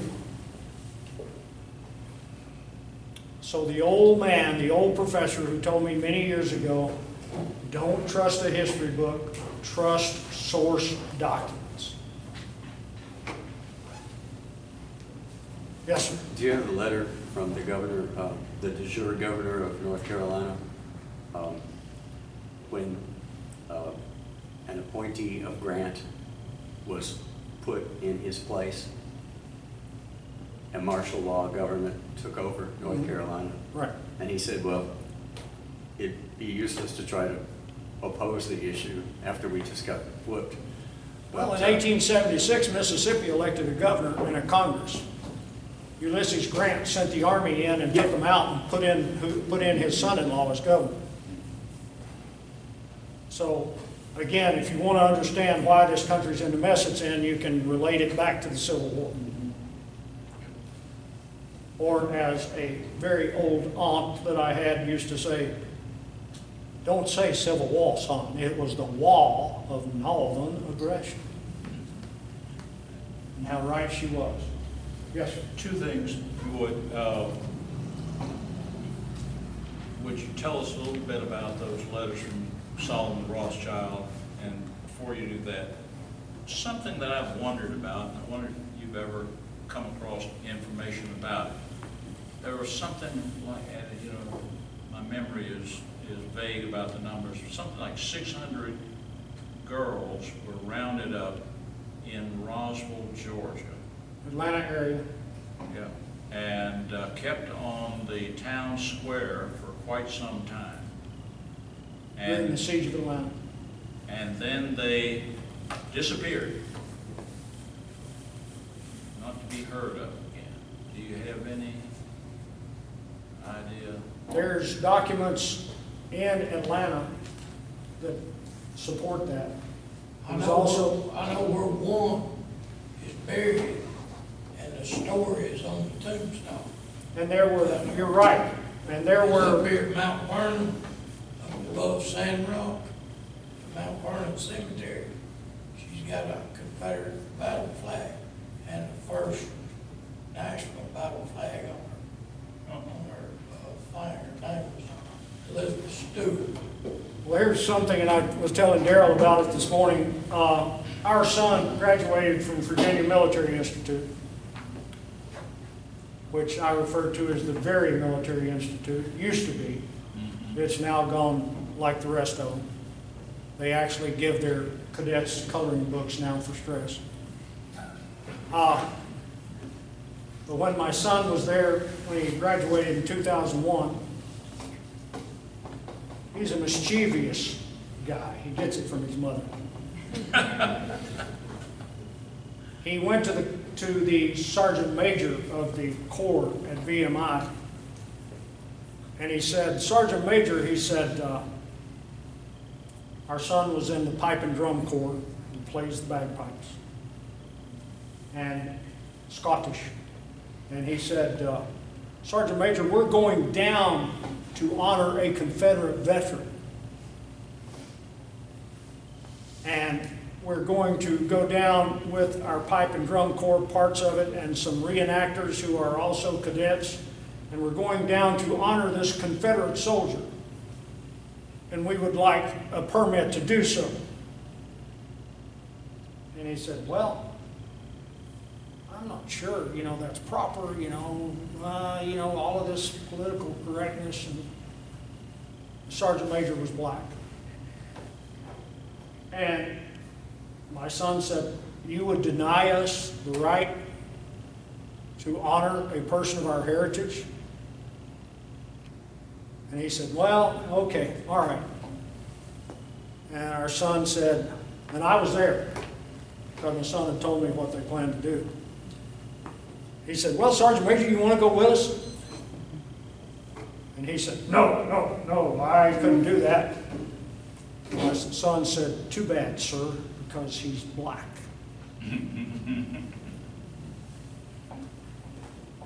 There's a cemetery in Lexington, Virginia, 2 blocks down from Stonewall Jackson's home. It's called the Green Cemetery. I don't know where they got the name. I haven't found that. But there are 2 tombstones in that cemetery, which is an all-black cemetery. There are 2 tombstones in that cemetery with the Confederate flag on them. One of them was a man by the name of Levi Miller, who received a Confederate pension and was decorated for bravery at the Battle of Gettysburg. How many of you ever heard of the Sanitary Commission, which was the hospital corps? The commander of the hospital corps in Winchester, Virginia. How many of you have ever been to Winchester? Winchester changed hands over 50 times during the war. Very pivotal point. So one time of this march coming in, I'll keep moving. So at one point, Stonewall Jackson's army takes Winchester, Virginia, and they overtake it before the Sanitary Commission can leave. So Stonewall goes in personally to the hospital, and he tells the Union leader of the hospital corps, he said, there will be no one will bother you. You will be allowed to tend to your wounded, and you will be allowed to leave peacefully with your wounded whenever you feel like you're ready to leave. So this head of the sanitation, or the sanitary commission, hospital corps, he writes a letter to Washington, to the Secretary of War, Stanton. And he explains what had happened. And in that official report, in Washington, D.C., in those manuals of the War of the Rebellion, the leader of the Sanitary Commission said, in Stonewall Jackson's army were at least 3,000 blacks who wore the same uniforms and had the same equipment as their white counterparts. And I mentioned that to a professor one time, and he said, well, that's easy to explain. They were slaves and they were forced to carry the rifles of the men they were there with. And I said, yeah, that's what I'm going to do. I'm going to get a slave and hand him a gun.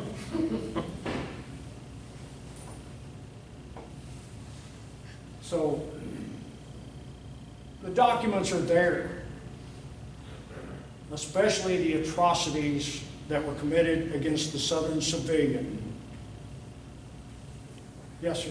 Michael, have you ever researched or considered that the Constitution of the United States of America is the federal Constitution and a separate and distinct document than the Constitution for the little U, United States of America, and that explains why the 14th and all subsequent amendments were really never properly ratified, because they are not the same document and don't have the same requirements as the original.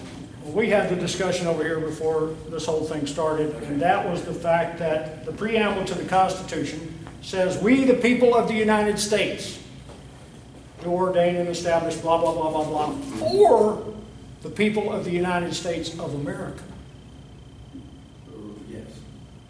Now, when people look at that preamble, they don't see any difference. We the people of the United States do for the people of the United States of America. Words mean something. Exactly. Also, go to 28 USC 3002 15A, and it will tell you that the United States is a corporation. Yes. And that Constitution of the United States of America is just corporate bylaws for the federal United States, and it's not the national union of. I have a complete class on that. So you agree? Yes, but you've got to get people to a level, you know, I've always said, how do you eat an elephant? One bite at a time. Yes, yes. And the thing I've learned in doing this for 30 years is if you feed people too much of the elephant, they get choked It's called cognitive dissonance. and they don't want to hear anymore because you have made them uncomfortable. What was the section in that Title 28? Yes, sir. Well, it's not a question, maybe it is, but, all right, we take this group right here, pretty much we're just average people. At least I consider myself average, even though in my heart, since I was a kid, I felt like we were getting screwed. 5 years ago, my brother, all kinds of degrees, great guy, state director, was imprisoned by our federal government on fraudulent charges. So then I began to really realize what I had believed for a long time was true, because I was living it. You know, it's one thing when you're on the outside, and you don't do anything. Then when it's in your family and it hits home, and you know it's real. But the question, I guess, is what, as us as individuals, other than telling people, what can you do? I mean, you know, here you're an educated man, you've done a lot of things. I appreciate that you would come out here to a community like ours, share your time, your expertise, and yet, you know, it's almost like we're not even deserving for you to be here, because I asked several people to come, and of course, everybody's too busy, and they don't care, you know, they're wrapped up in their own little worlds. So I'm saying, if you're saying this to me, and these individuals, other than being aware and letting people say you're a conspiracy nut, or say, well, I know, but I know you're right, but I ain't got time, you know, think about it, do anything about it, what can I do other than show up to a meeting like this, tell people what I believe? I've read books, give people books, they won't read the books, they won't even listen, even though they know that I'm right. So, what do we do? You're on a mission. You are doing what I consider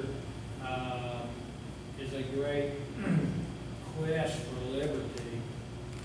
But are we going to have to be enslaved before the country as a whole realizes we're screwed?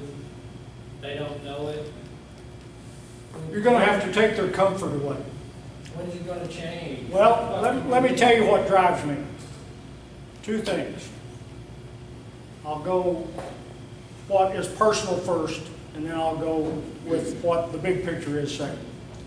First of all, with me, I had an attorney, very prominent attorney in the state of Arkansas at the Bar Association, ask me the question you just asked. He said, "Why do you do this?" And I said, "I have a great fear." And he said, "I can't imagine you standing up to all these lawyers telling us we're a worthless bunch of crap." He said, "I can't imagine you being scared of much of anything." And I said, "I didn't say you're a worthless bunch of crap, sir.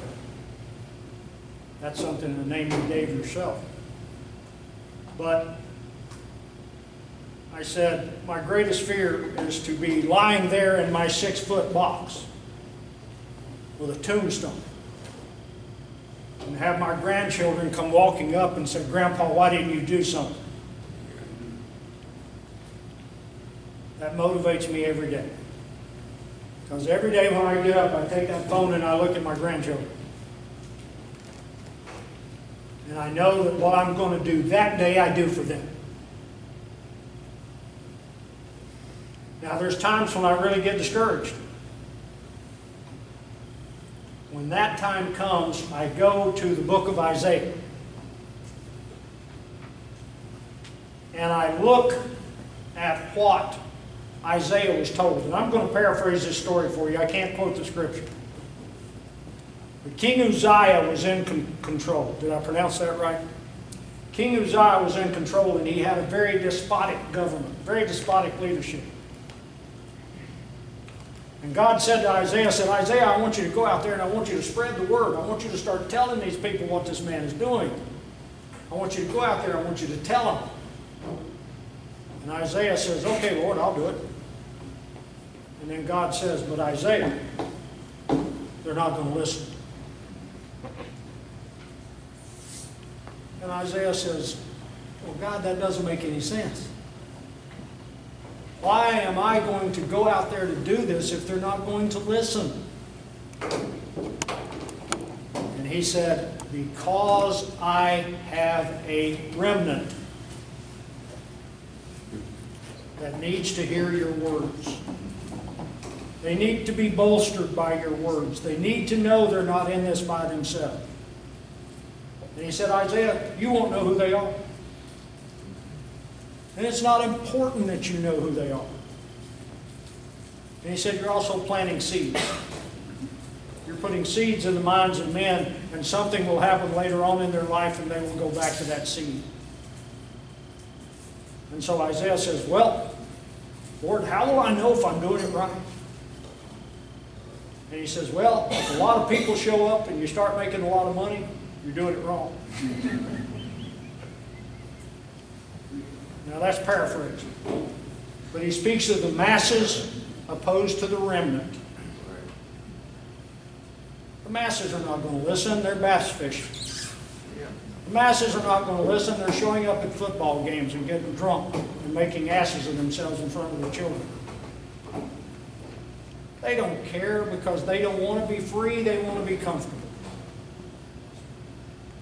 And as soon as that comfort begins to diminish, then they'll be asking you, "Why didn't you tell them something before?"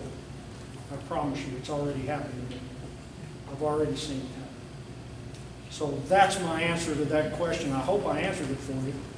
There is a book, not a book, but a pamphlet that you can find on the internet that was written by Albert J. Nock.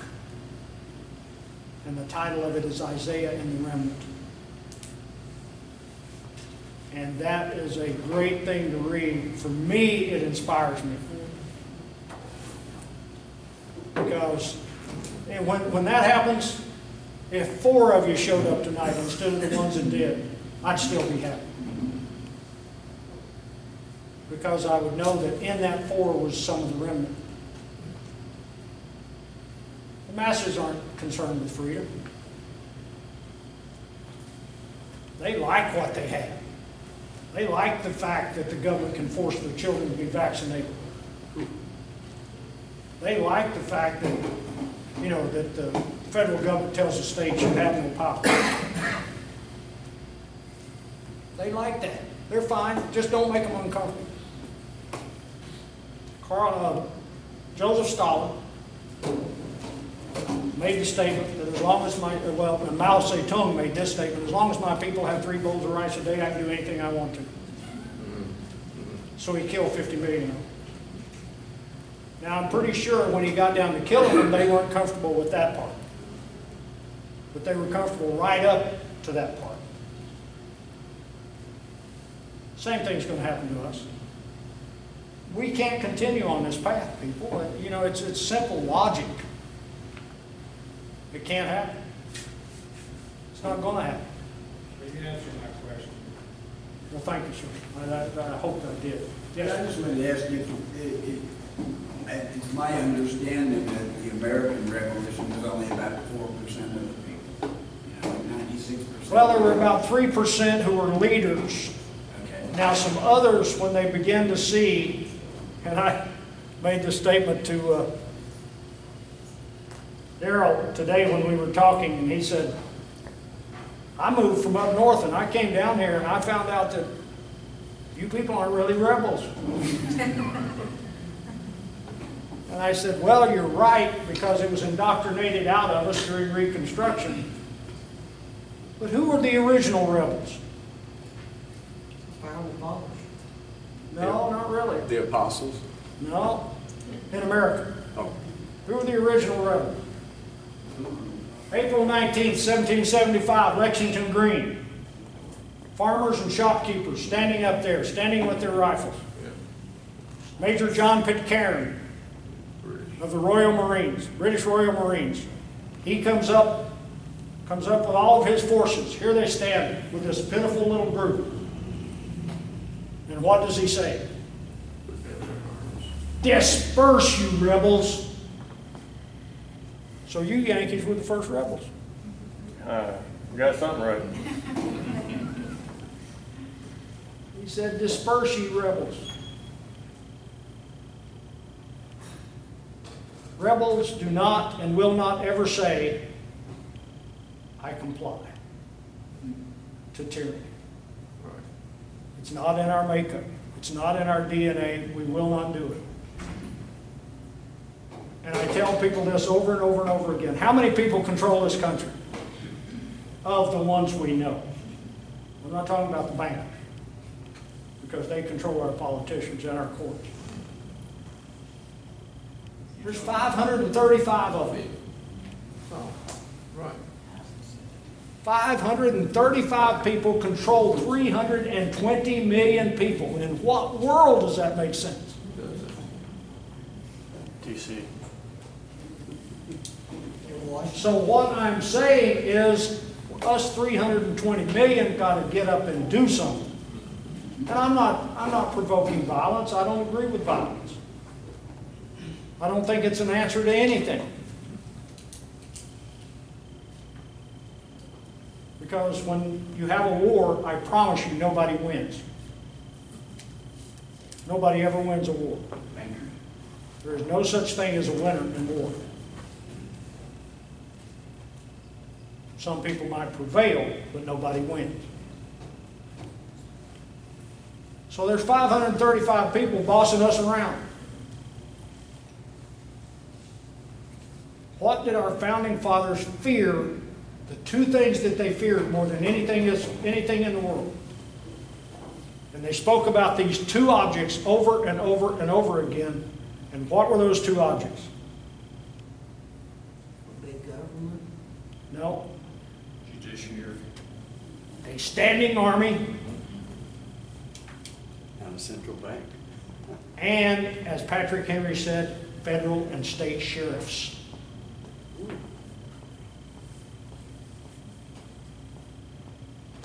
In those days, we didn't have a word for Bureau of Alcohol, Tobacco, and Firearms. We didn't have a word for the FBI. We didn't have a word for the DEA. We didn't have a word for all this. But Patrick Henry saw it coming and he called it federal sheriffs.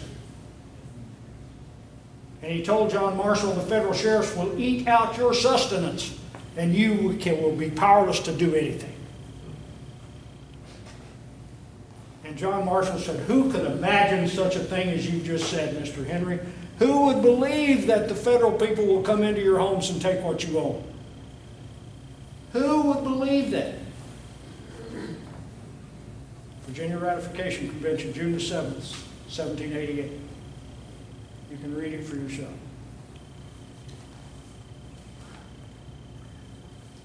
But Nancy Reagan said, just say no to drugs. Why can't we just say no to unconstitutional laws? Just say, no, I will not comply. You don't have to go run and get your musket and say, I'm going to threaten everybody to come. No, I'm not going to do that. And if we could get enough people to say that, how many people will buy into the fact of the phrase that is used, we are a nation of laws? How many people accept that? Thomas Jefferson was asked to define rightful liberty. Not just liberty, rightful liberty. And he said, and I'll paraphrase the first part because I haven't memorized it, but I have memorized the second part. He said, rightful liberty is your ability to do whatever you want to do that is restricted only by my right to do the same thing. So as long as I don't infringe on your rights, I can do whatever I want to. My grandfather had a phrase for that. He said, boy, your rights end at my nose. I didn't realize he was a student of Jefferson. But that's what he said rightful liberty is. And then he said, I do not mention the law, because the law is often nothing but the tyrant's will, and always so when it violates the rights of an individual. Take your vaccination laws, that's Jefferson's quote.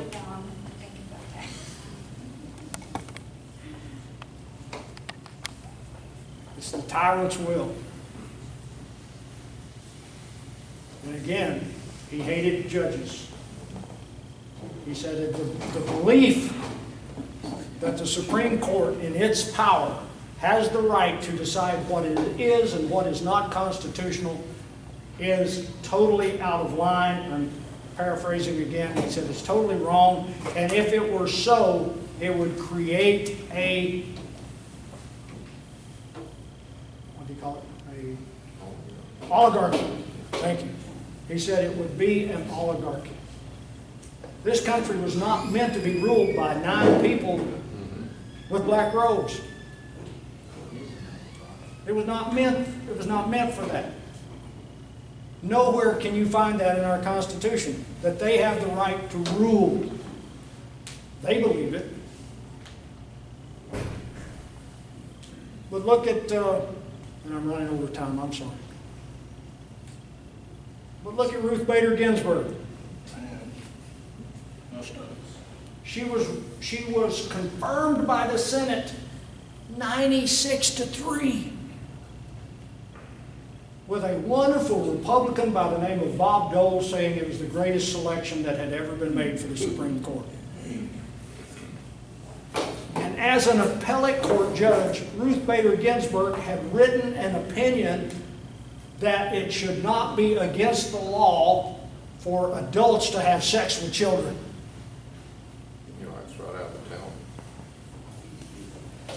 And you telling me these senators didn't know that? If they didn't know that, they're derelict in their duties. It was trying to help them out.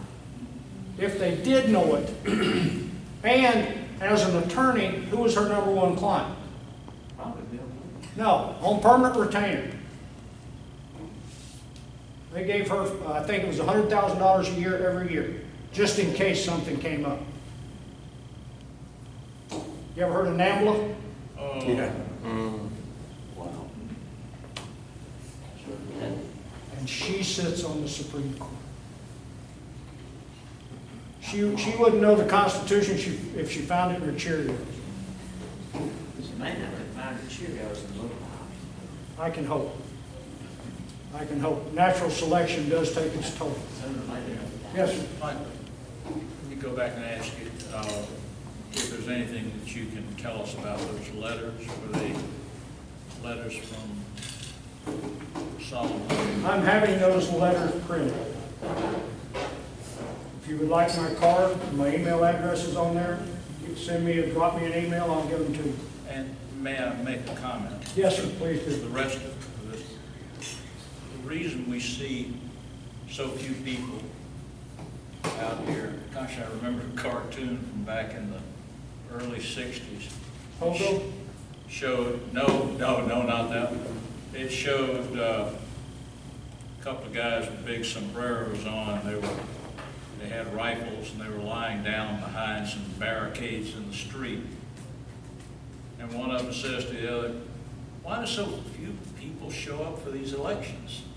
And but the character trait that is most lacking in human beings is courage. And if you look for collections of quotes, you find very few quotes about courage. And you're not going to get an awful lot of people because courage is such a rare trait. That's Who in American history displayed their courage real well? One of my heroes. Have you ever looked at the signatories to the Constitution? Who signed in real big? John Hancock. Why did he do that? Because King George said, "I will hang anybody that signs that document." And John Hancock said, "I wanted to make sure he didn't have to use his glasses to see mine." Yeah. That's courage. Yeah. That's why he wasn't invited to the Constitutional Convention. So that is true courage. And we've run over, folks. I apologize for keeping you past your time. I appreciate you coming out. If you like one of my cards, I'll have one of my cards up here. And if you will notice on the back of my card, there is something very dim. And you really have to look at it close to read it. Right there? Right, that's correct. And it's a Thomas Jefferson quote. And there's a word in that quote that's really, really important. And it's a simple word called against. And it says a Bill of Rights is what the people are entitled to against their government.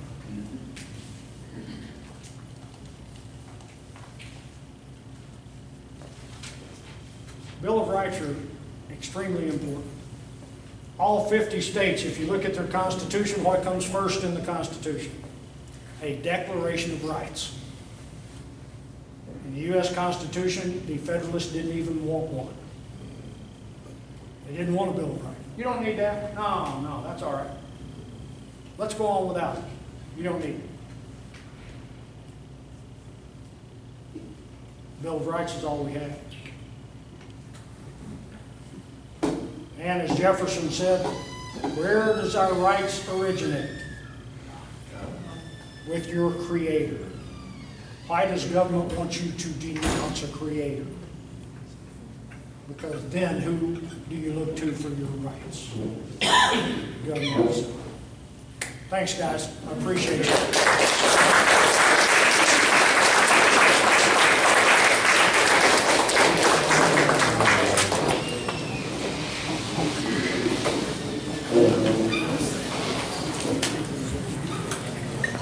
Thank you.